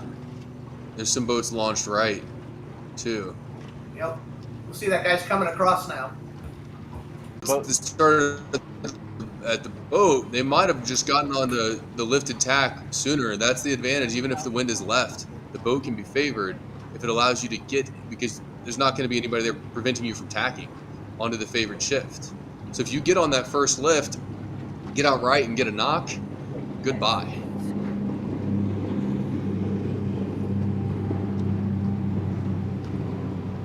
I think that guy's got him. We'll see how that ends. Uh-oh, guys, we got some bad What's news. that, Mark? Mission was over early. Low battery? Oh, boy. Oh, boy. Did you see what Leah just posted?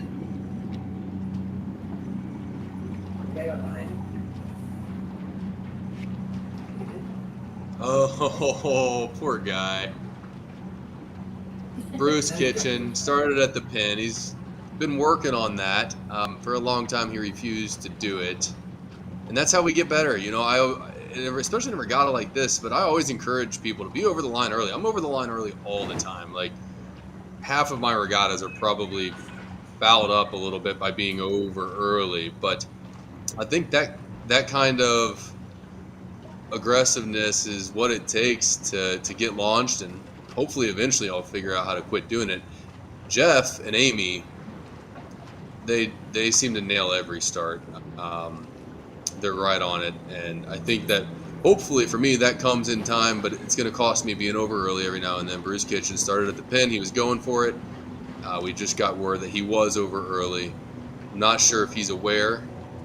I didn't hear an individual recall. This being a Clingatta regatta, some rules have been altered. They might just be letting them sail here because it's all about getting better this weekend. This is not a national event. This is a practice event full of action-packed racing and tons of lessons learned.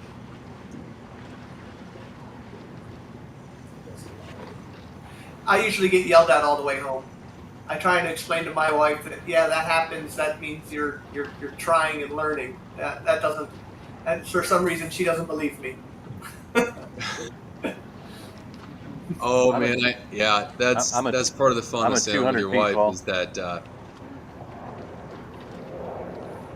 you guys get to talk about what we could have done better, and a lot of times that is actually talking about what you could have done better as the skipper. There's not always a lot of talk about the crew work.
All right, guys. Looks like you're having some internet problems here. Do you guys? Looks like we're having some internet. We're getting there. Looks like we're having some internet problems here. You guys got me now?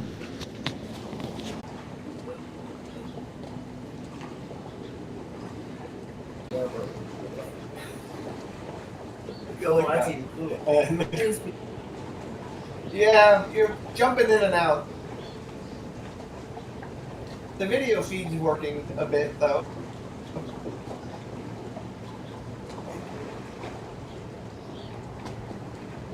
You guys already shoot.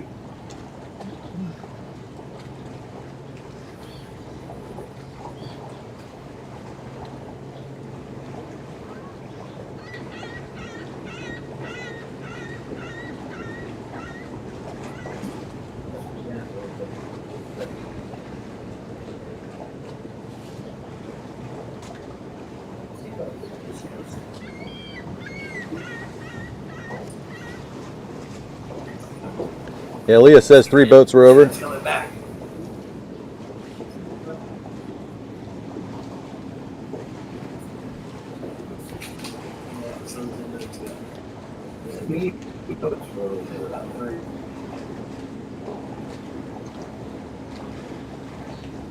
right, I'm in and out with All right, technical folks, are we back? difficulties. Oh, I can't hear Tyler.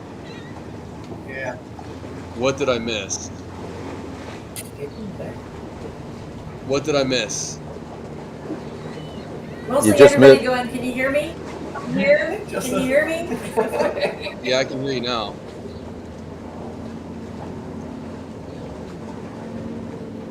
Yeah, that's what you missed. That's all you missed. That question. Disclose what or how her and Jeff's. Okay, I'll go back and watch that part. I can't wait to watch that part.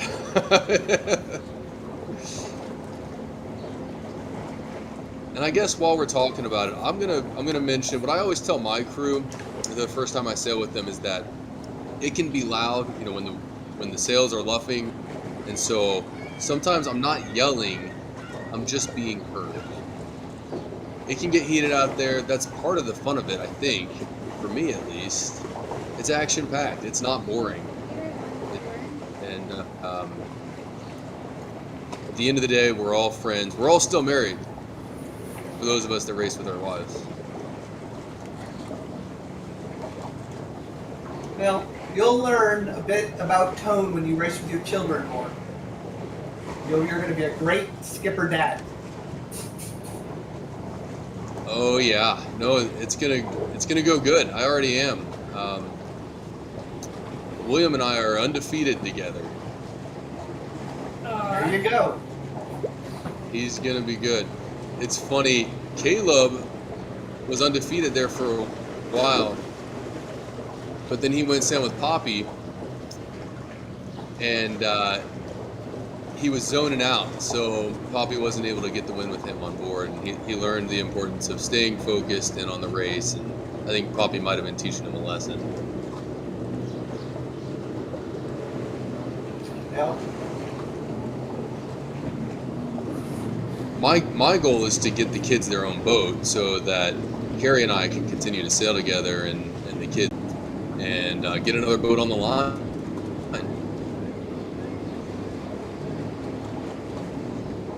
31 boats on the line today.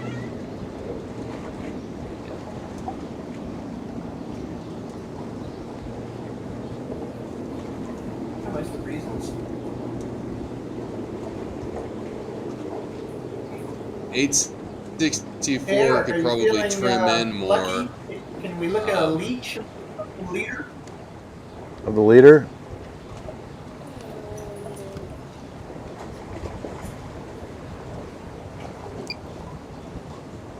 So we saw 864 there with an open leech. What Mark is looking at is if these guys are cranking their main in and taking their ups as they have the boat rolling. Of course, it's something you can't do until the boat's going fast. 864 there, we saw they were moving fast. They could have pointed probably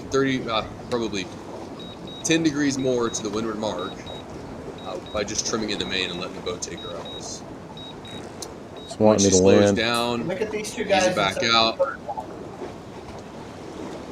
Yeah, you can tell from here that their main sails are in. They're keeping the boat moving, even with the main in. They're able to keep the boat moving. They're working it up and down. 36, probably 66. Michael Eckberg maintaining starboard advantage. And that was his brother, actually. Oh, I'm sorry, no. But anyway, Brett Eichenberg got pushed out to the left there. He was in bad air, 3882.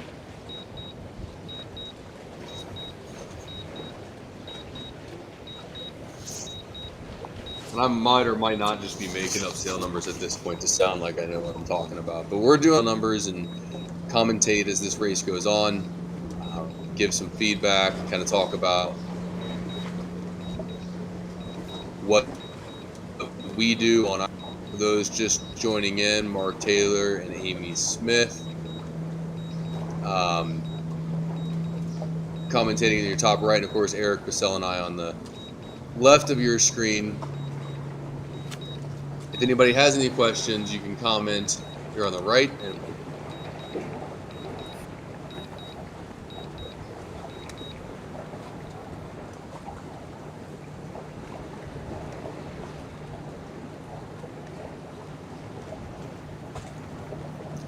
we are live, so for those who've been watching already, obviously we've talked about a lot of information today. Probably, hopefully your notebooks are full. I think that with this being a live stream, it will be the final product will hopefully be more direct and sharp, but it's really cool to be live. We have 24 viewers currently, which is not bad. I think this is Eric's first official live stream of racing with commentary. This format offers a huge opportunity for teaching sailing, and he shared with us earlier that's why he does it. Watch out for that mast, Eric. You're too Watch low, out, Paul, Goose. coming in. Too low. Watch out, Paul, Paul, watch out. Watch out.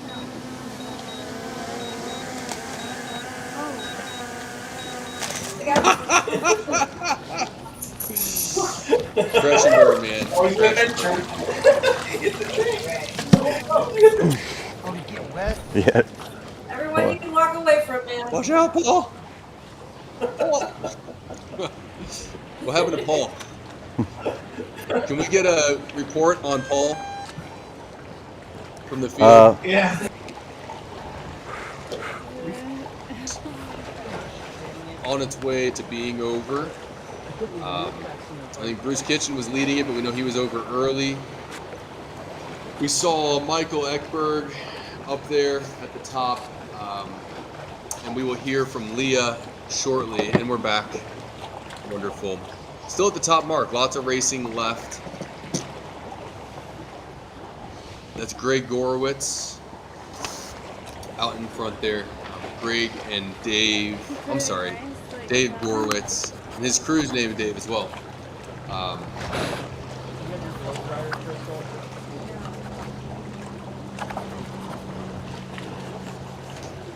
Get you his crew's name. Here. It looks like Dave jumped on a boat sailing. Dave on a third boat. David Neiman and Dave Gorowitz out in front there. It was critically low on batteries. It was starting to land out there.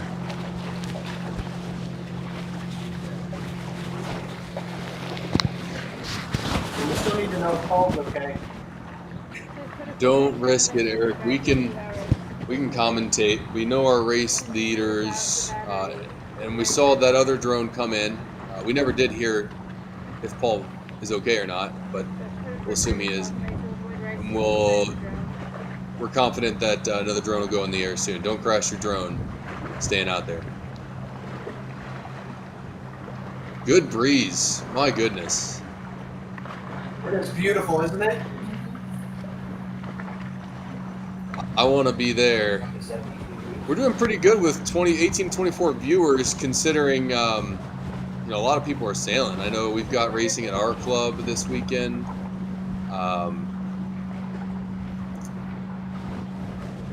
There's a lot going on out there, and I'm sure, you know, it's sailing season for everybody north, so it'll be good to, I'm sure that all across the nation, we're going to have viewers of this all weekend long. People coming in off a day on the water and get to watch some more racing. It should be a really great weekend for FS racing. My drone fell in the lake. Pretty red boat coming around. Jump in. Yeah, it was trying to do a forced landing because it was critically low on batteries, and that's why I was saying, Paul, watch out, Paul, watch out. And then it hit a plant and then fell in the lake.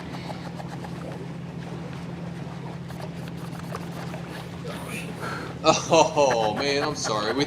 It looked like you landed it. We saw Yeah. the grass. So did I, but then it went doink and then fell in the lake. Well, So that's two. well, I didn't want Paul to feel bad, but being the only one.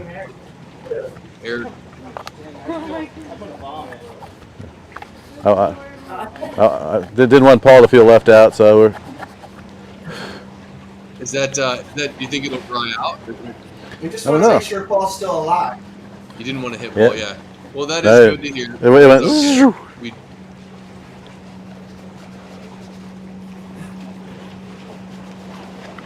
Hey, take a look at how Bruce is healing the boat. Talk about that.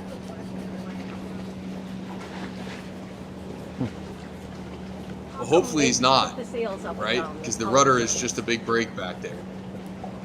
He needs to come up. I think the best way to do it would be to stand up in the boat and heel to leeward. Yeah, Takes a little bit of extra work. When they're sailing down, they kind of do it as a having to parachute. stand up. I know that sometimes it can be real tempting to just force the boat up to where you want it to Thank go, you. but that's going to cost you a little bit of speed. No worries. But these are long days on the water sometimes. You know, 3 races in a day, typically an hour long.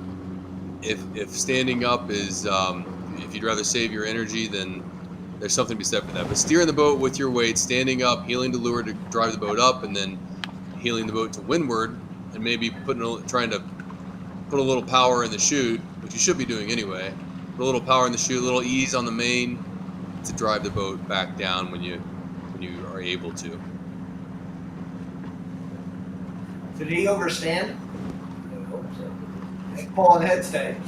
That's a big shift came through. Yeah, I think that's probably a big tip. Yeah, we know it's shifty out there.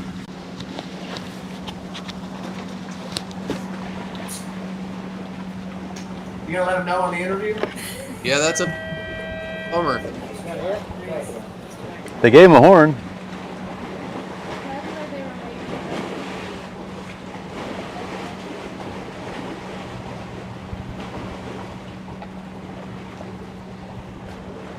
All right, guys, my drone's crashed. There's a number of ways to do it. If I'm mistaken, some race committees will give you a horn and essentially file OCS on course side, file the OCS after the race.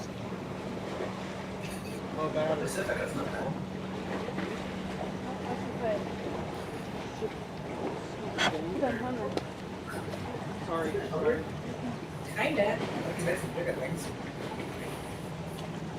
don't know if I can eat them.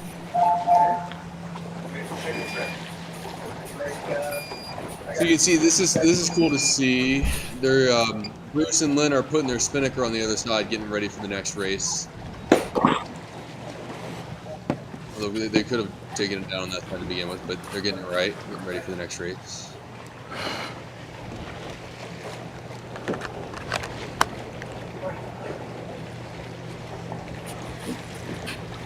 I'm not sure what happened to our other commentators, but a tight racing here, tight finish for many boats.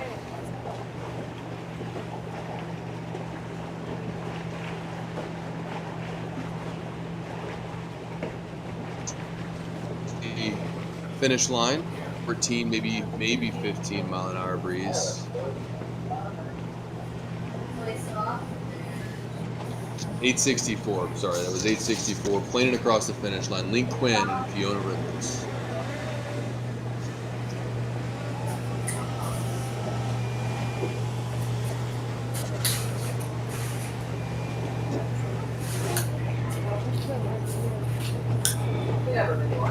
Start force return to home with 7 minutes left on it.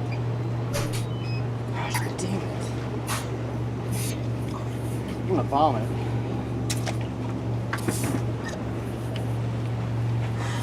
Some technical difficulties there with drones all day. Eric Bassell with sailboatinstructor.com down 2 drones on the day. One remaining.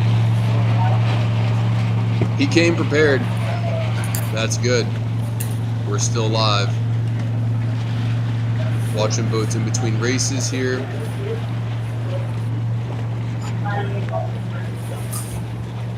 I think getting ready for a 3rd race. Oh, so we get. Oh, that. Yeah.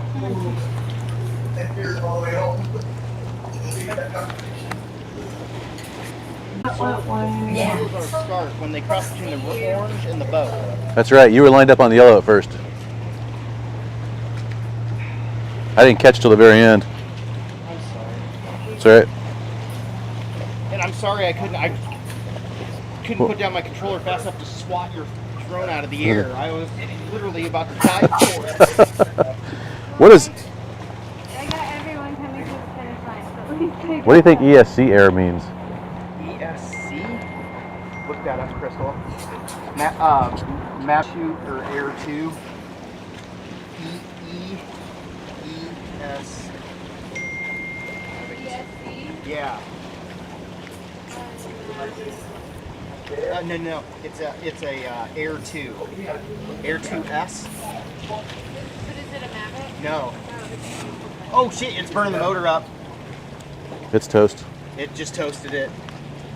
The electric contacts just burned up inside. Oh man. Smoked. I am so sorry. Was that the man. 3rd drone? No. Are you out of drones? The one that fell like literally just caught on fire.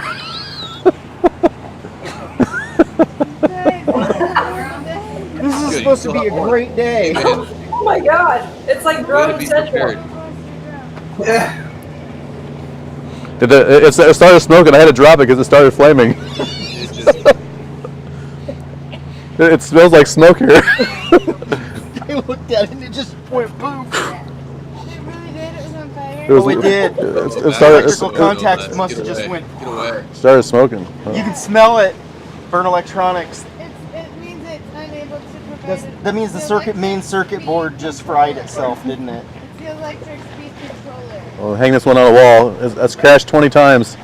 It had 20 lives. We're down to a Mavic Mini. We're down to our loaner one. Hopefully we don't drop that one. It's like electric stability control is, yeah, not under control. Basically, it's out of control. There's only 2 kinds of drone pilots. What can I say?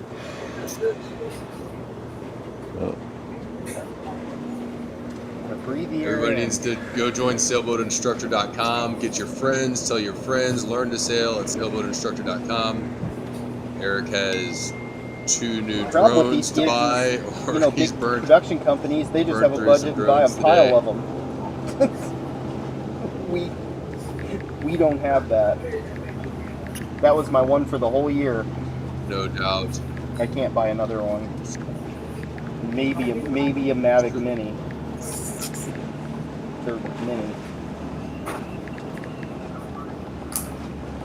So Eric, tell us about this Clinton Lake opportunity for getting people on the water before the Clinton Lake regatta.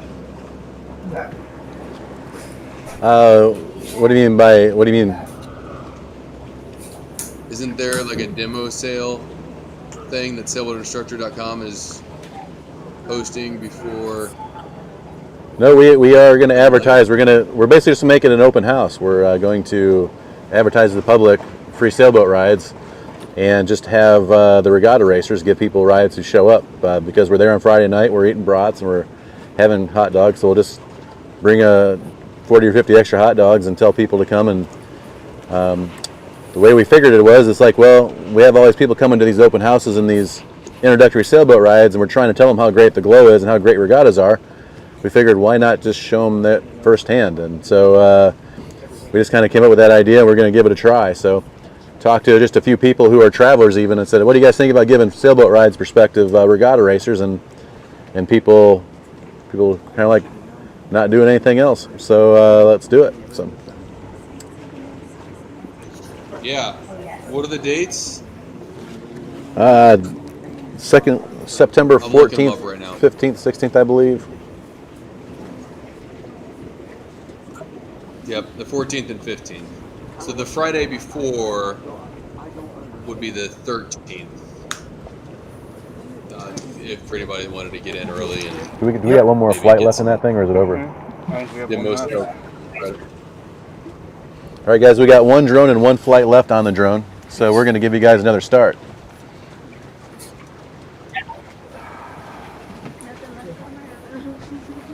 Well, there's that drone. Okay, who wants to bet the last drone?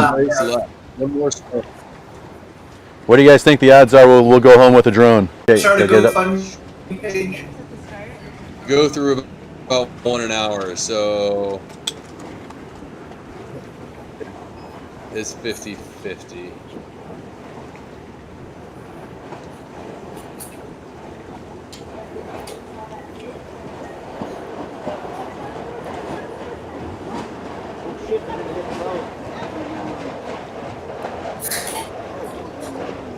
The hell? Go help him. I'll have to send you my drone, Eric. You can borrow until you get another one again. Sorry, we just had someone crashing on our dock. I don't know what that's about. Powerboat or a What happened? Flying Scot? Oh. Well.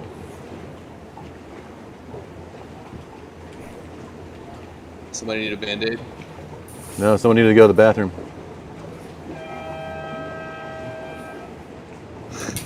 Didn't we just talk about that? Oh man, tell them about the centerboard trunk.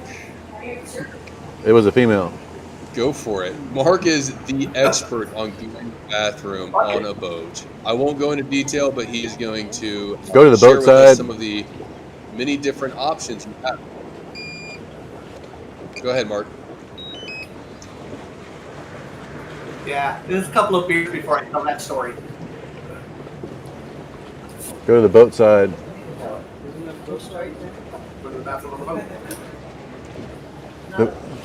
The boat is directly in front of you with the flags, Paul. You want to be over here. On the right side of it, looking down the line. Tyler, what are the kids doing today? Eric, I thought it was over the Hand me the orange. controller. Yeah, here. I thought it was on the They orange. are at a birthday party. All three of them. And so, Elizabeth stated when I said she was gonna have to take Elizabeth. Elizabeth, she's 2. She always gets left behind. You know, the older kids do older kid things. Well, she gets to go today, and I'm sure that she's gonna put on a show for everybody, and nobody is going to regret having her there. She will be the life of the party. But quit changing the subject, Mark. We were talking about going to the bathroom on the boat. Again, there's options. We don't have to talk about it. Obviously, everybody will figure I'll out tell their those own stories method over out beers. there. That's It's a not live worth- only. One thing Yeah, I you will don't say is broadcast that those stories. No, you gotta drink water. Does that have a zoom? And Yeah, it you does. gotta go to the bathroom I didn't know that. on the water. There's so many Oh, why options. would I You know can do it? privately. You can do it publicly. We don't care, but you gotta drink water. Thank you.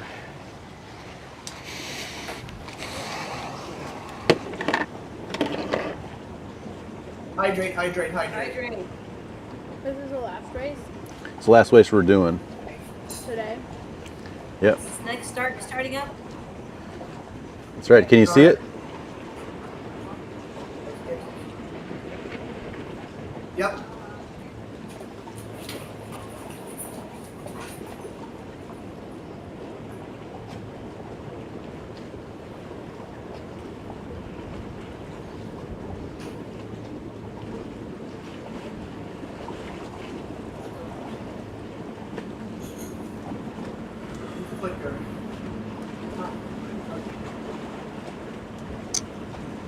My screen's frozen up.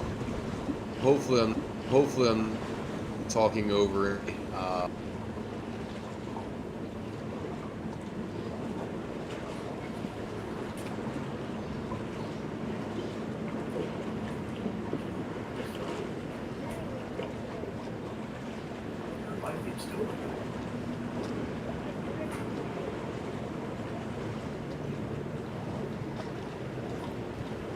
That drone has a very good picture, Eric.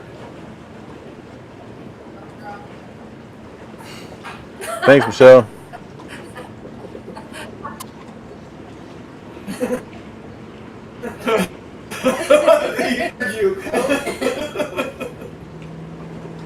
We'll try for you, Michelle.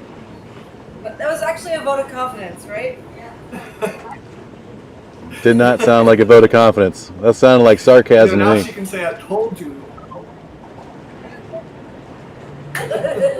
Ah, darn it, Michelle! Come on. This sucker. Okay, that clock's close. Oh, it's 1 minute to the start.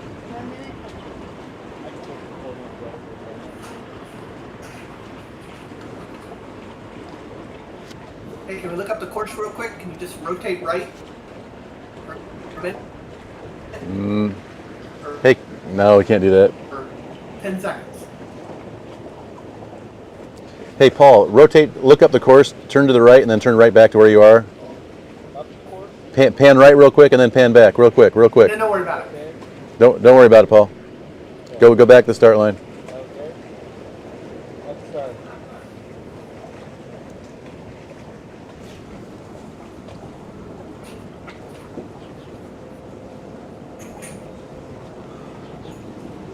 Can you zoom in a little bit? You can see the puff coming down. Look on this right-hand side.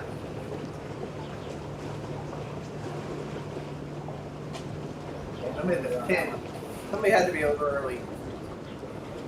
Make it better? Sure. Yeah, sure. Less shadows, right? Oh, he puts bow down. Come on, yeah. Now this guy who came off the middle right is kind of in a controlling position. Now it's hard to tell.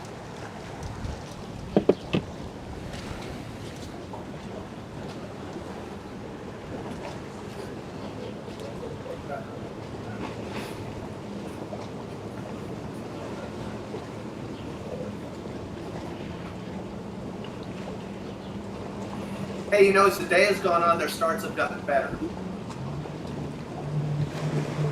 So, more boats on the line.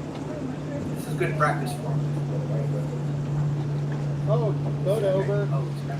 Hey, we got a boat over, I guess. Boat over. Go watch the capsize. Oh, PJ wanted that? Go to it. Yeah, go to it. Get over it. Go.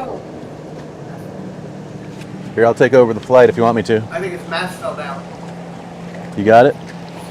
Yep. Did his mast fall down or what? Yep. Smack the water first, top of the mast. Oh, did it break? Because the boat's upright. Yeah, the boat's upright. It's a mast break. They're good then. Ditch them. Yeah. Wow. Yeah, it just heeled over. Yeah. And you're recording it, right? Yes. Did you actually see it happen? Yes. Okay, cool. Roughly. Hey, we caught someone else's tragedy on tape for once. That's expensive. What's a mast for? PJ, that's the closest you're going to get. The mast?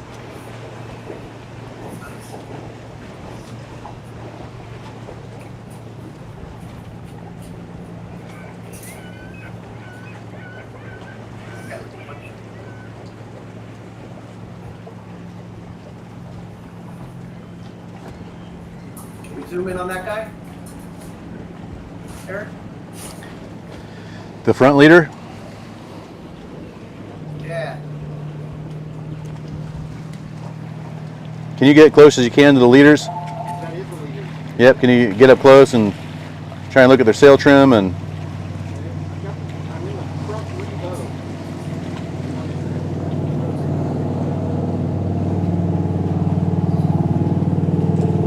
Okay. Those three guys are all fighting to stay clear. is that how you'd like to see it, Mark? What would you like?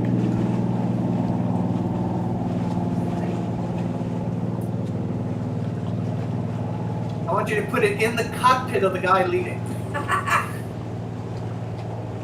Joking.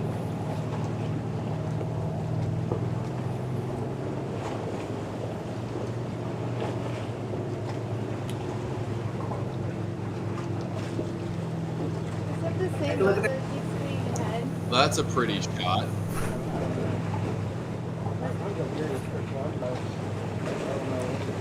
A little technical difficulty there. I'm back whether you like it or not. Is it alright if I fly it? I think Yeah, take it. that Mark's gonna all of a sudden try to return home.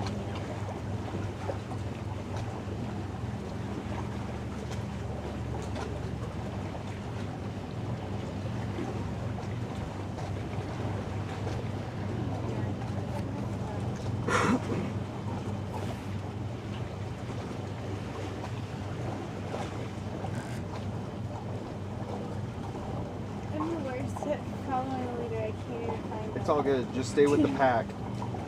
You know what? Hit the rounding where they're starting to deploy their spinnakers. Then you're with the leaders.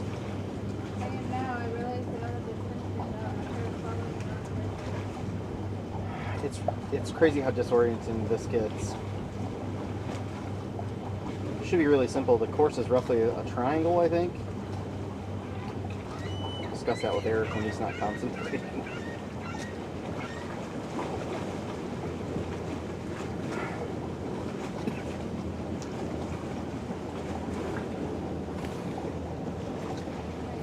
I think it's time to call it a day. Let's make sure this last one gets home safely. Yeah, and I would, it seemed to overshoot the trees slightly on the return up. Yeah, I always turn it off before it. So I turned it off, and then when the battery got that low, it overrode that, and then tried to do it anyway. Is that what happened to you, more or less? Yeah. Okay. The old Phantom 4s were way more predictable. I don't like this smart. All of a sudden, it's like, man, I'm flying back. Well, that's what cost me a drone. So it was it had battery left, but it was forcing me down. So. Mm-hmm. I don't want them to make that decision. I want to set critical warning. There comes a point that you do surpass, and it says out of battery, can't return home. It'll self-land no matter what. That's what was happening to me. Yeah. Yeah. Well, Mark and Amy, I appreciate you guys coming on.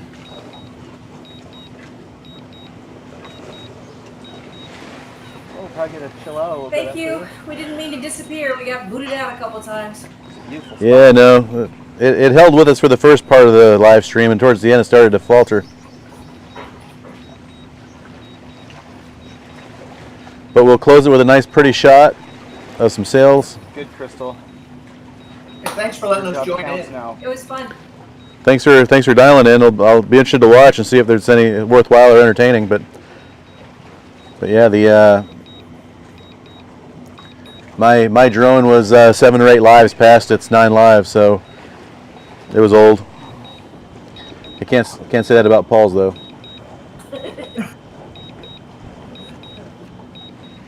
Mine had 11 flights on it, and 6 of them were last week testing it to get flying over. Sorry about that. Currently, and I even did an 2. update on it last night. Oh, we need to make sure we get the card.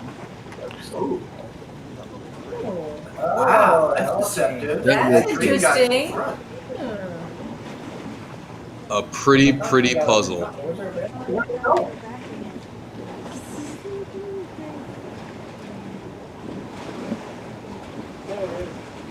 Okay, you're centered. There you go. Eric, left and take a still shot, man. I think you. 10.99 a piece. Hey, they want still shots of this shot right here. They say it's beautiful. You'll have to take it to the video. You'll have to switch it to. It's gonna get wonky for a second.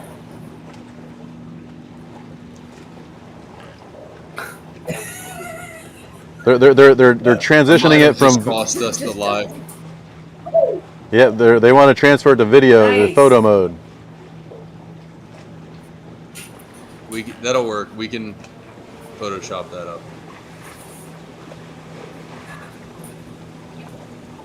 Get the roof out of there. Have them fly towards the fleet if you can. Fly forward.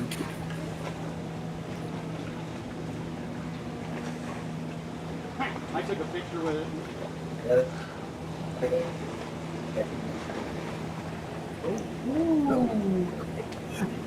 I'm the sole survivor. That'll work. You can definitely Photoshop better. Hey, I You went. can make that into a puzzle. Good job. Hey, we didn't crash the loaner drone, so that's good. Gorgeous. You guys are out of drones, if I understand correctly. That was the last flight, so we're gonna go drink some beer. I don't even know how they'll get you to squirt away. You deserve it. You deserve it. Congratulations. Well done. To make the thing work. All right, guys, have fun. Thanks to everyone who watched. Thanks, Paul I and think Crystal, it'll for be an helping me entertaining out. video to watch. Yep. Thank you. We will check back in with you later, Eric. Let us know if you want to come back up with anything. But I'm sure that, hey man, you guys have done a great job. Thanks so much to Dave Borowitz and Mad Sales, Ryan and Stacy, and David and PJ and Leah for help. Shell, of course. Great commentary, guys. So much expertise. And Eric, we owe you a drone. Good work though, man. This is really cool, great format you've put together, and all for great reasons, which is taking the sport to the people. Wait, buddy. All right, guys. Cold beer is calling my name. You guys have a great one. Have fun in Florida. Have fun in West. Right, thank you. West. Well, wait. West. Hold on. What state are you from, Tyler? Maryland. Western Maryland. That's it. I knew it. It's in the USA. That's all that matters, right? That's right. Sorry, man. My brain's Go, fried. Wisco. I've been staring at a little drone screen for the past hour. Talk to you guys later.